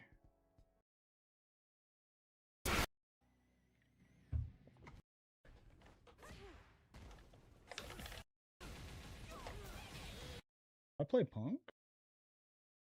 Yeah, I feel like it's kind of weird they seeded Strider into Punk before top 8. I want to sleep. I don't want to die. Brian, even in a first of 10 in Daigo's age, what are the chances of beating Mena RD? I need some hope. Listen, man, I'm not going to try to crush your hopes and dreams, all right? I need you to look into your heart. And whatever feels right there, I need you to hold on to that feeling and believe. Because if you're going through some trying times right now and you need that hope, that guiding light to help you make it through, I'm not going to be the one to extinguish that flame. Because if I bring reality into the equation, I don't know what effects that might have on those not ready to hear the actual odds.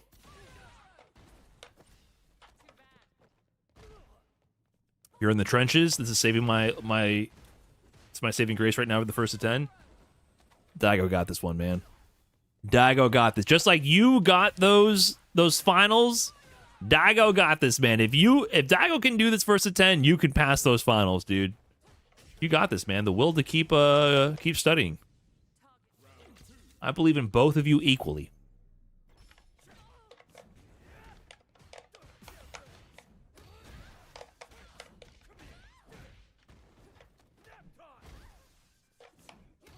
Oh, you challenged the stance, Oki? He's not dead. Just a DP, right? Oh, you spent it? You're gonna spend it all? You're not gonna build a level 1. That might have killed if you spent it all. It's very close. Woo! Alex round. He could have done another dry rush crouching heavy punch filler in there. Damn. Recovery on that is crazy. Crosscut? No? Look, a crosscut could have worked there.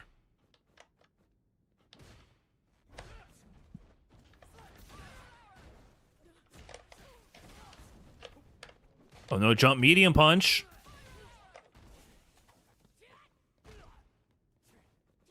Oh, trade combo? Too far! He's gonna build level 3. Hey, first game.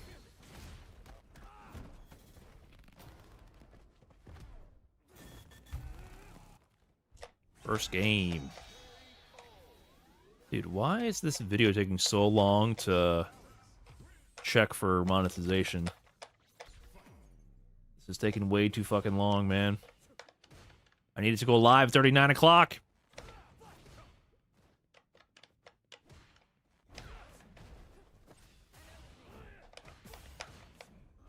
Yeah, he likes to go into stance and then immediately go into charge lariat after the crouch heavy punch to stance.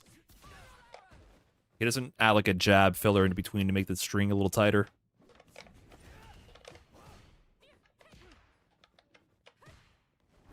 Yeah. Neutral jump is actually pretty good against Alex, it feels like, to stop the charging shenanigans.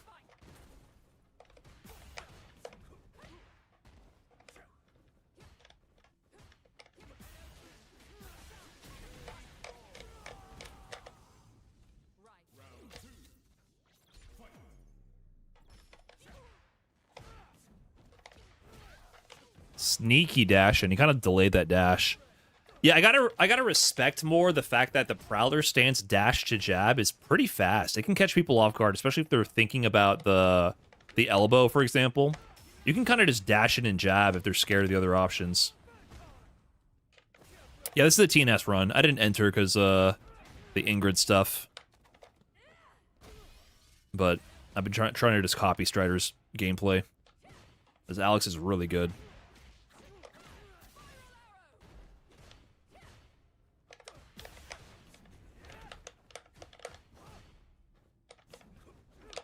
DP? Wow. This will not kill. Yeah, he doesn't even spend it. He's like, wait a minute. That will.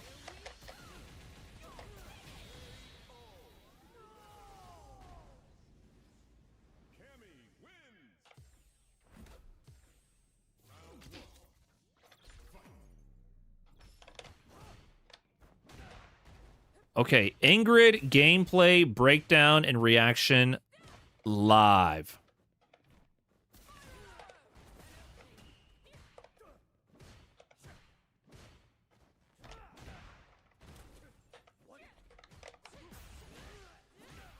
Okay.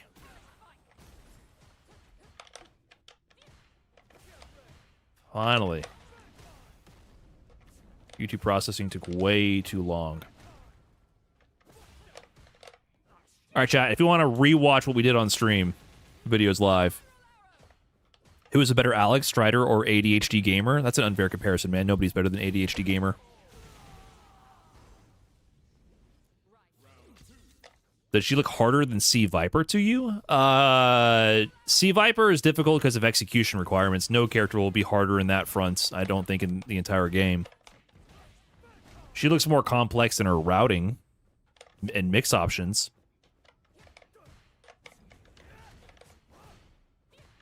And zoning options. Ay, dude, I get that when I try to go into stance. I wonder if he just tried to go into stance. Oh, he could have juggled, I think, with super or something.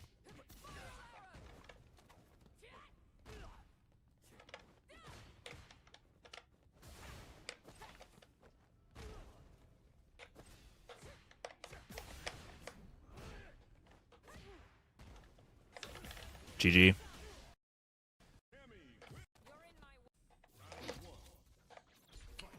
Feels like JP plus Dalsum. She definitely has some JP inspiration. I mean, it's clear why they put JP in the trailer. I don't know about Dulcim. Maybe a little bit of the zoning patterns are like Dulcim. Nice. Medium, good awareness in the pickup. I don't exactly know the rules of when the medium doesn't do the animation and just launches them.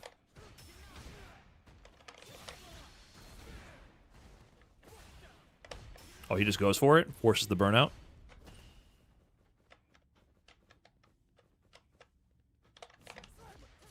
Nice interception. Backdash command grab, classic.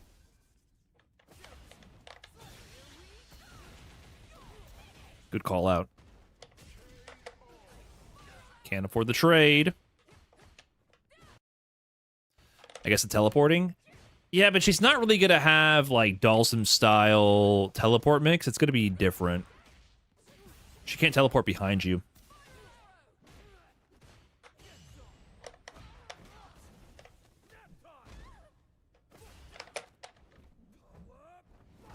Driver's command grab after the stance regular throw.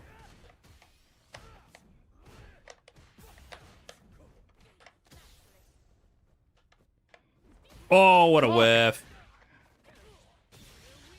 That's greedy. He's going to live. Oh, that killed? Damn. I thought for sure he was going to live there, actually. Do you think Ingrid will be top tier? I don't think so. You know what my hunch is?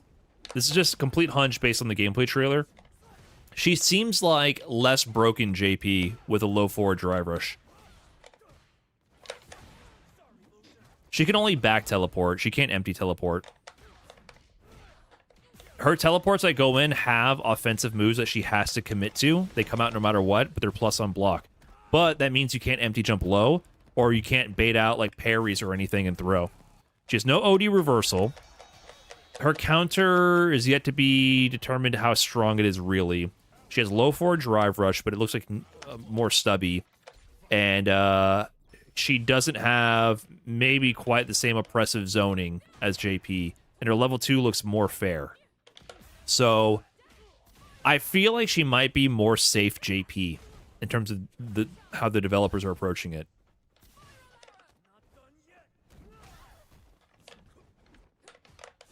She's like a mix of JP with a little bit more traditional Street Fighter.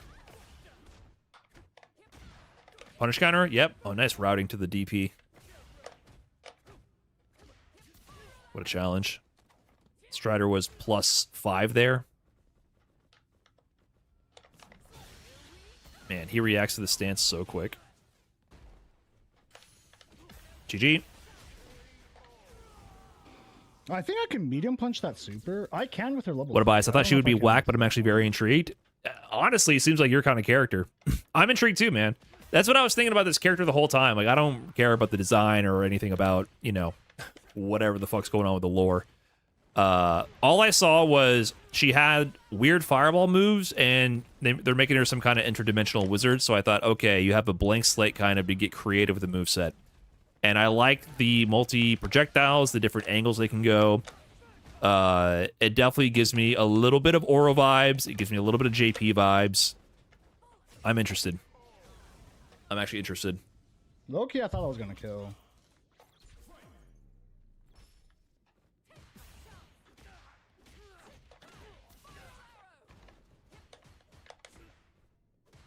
Usually Capcom does not use the new patch to show characters. I don't think so. Final round. Jump medium? I don't know if he was late or if that didn't hit high enough. If that hits high enough, you can get a full charge heavy punch. He could have just opted for, like, you know, a drive rush, or just a DP, rather.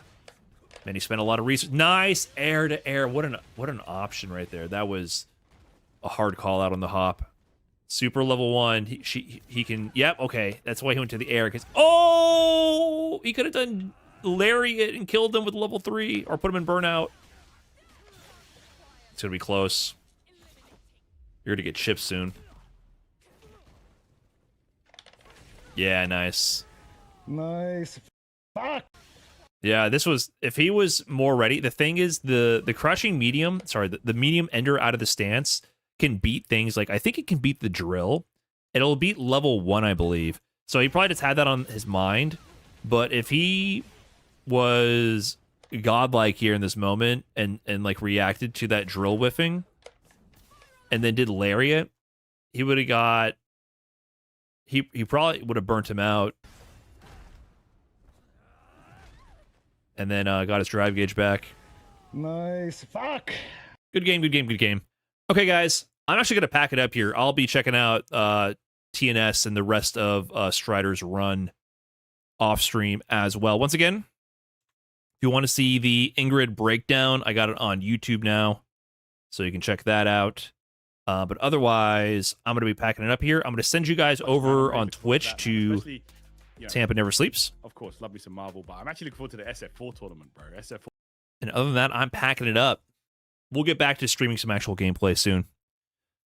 Okay, guys, thanks for watching. Catch you guys next time. Peace. Adios.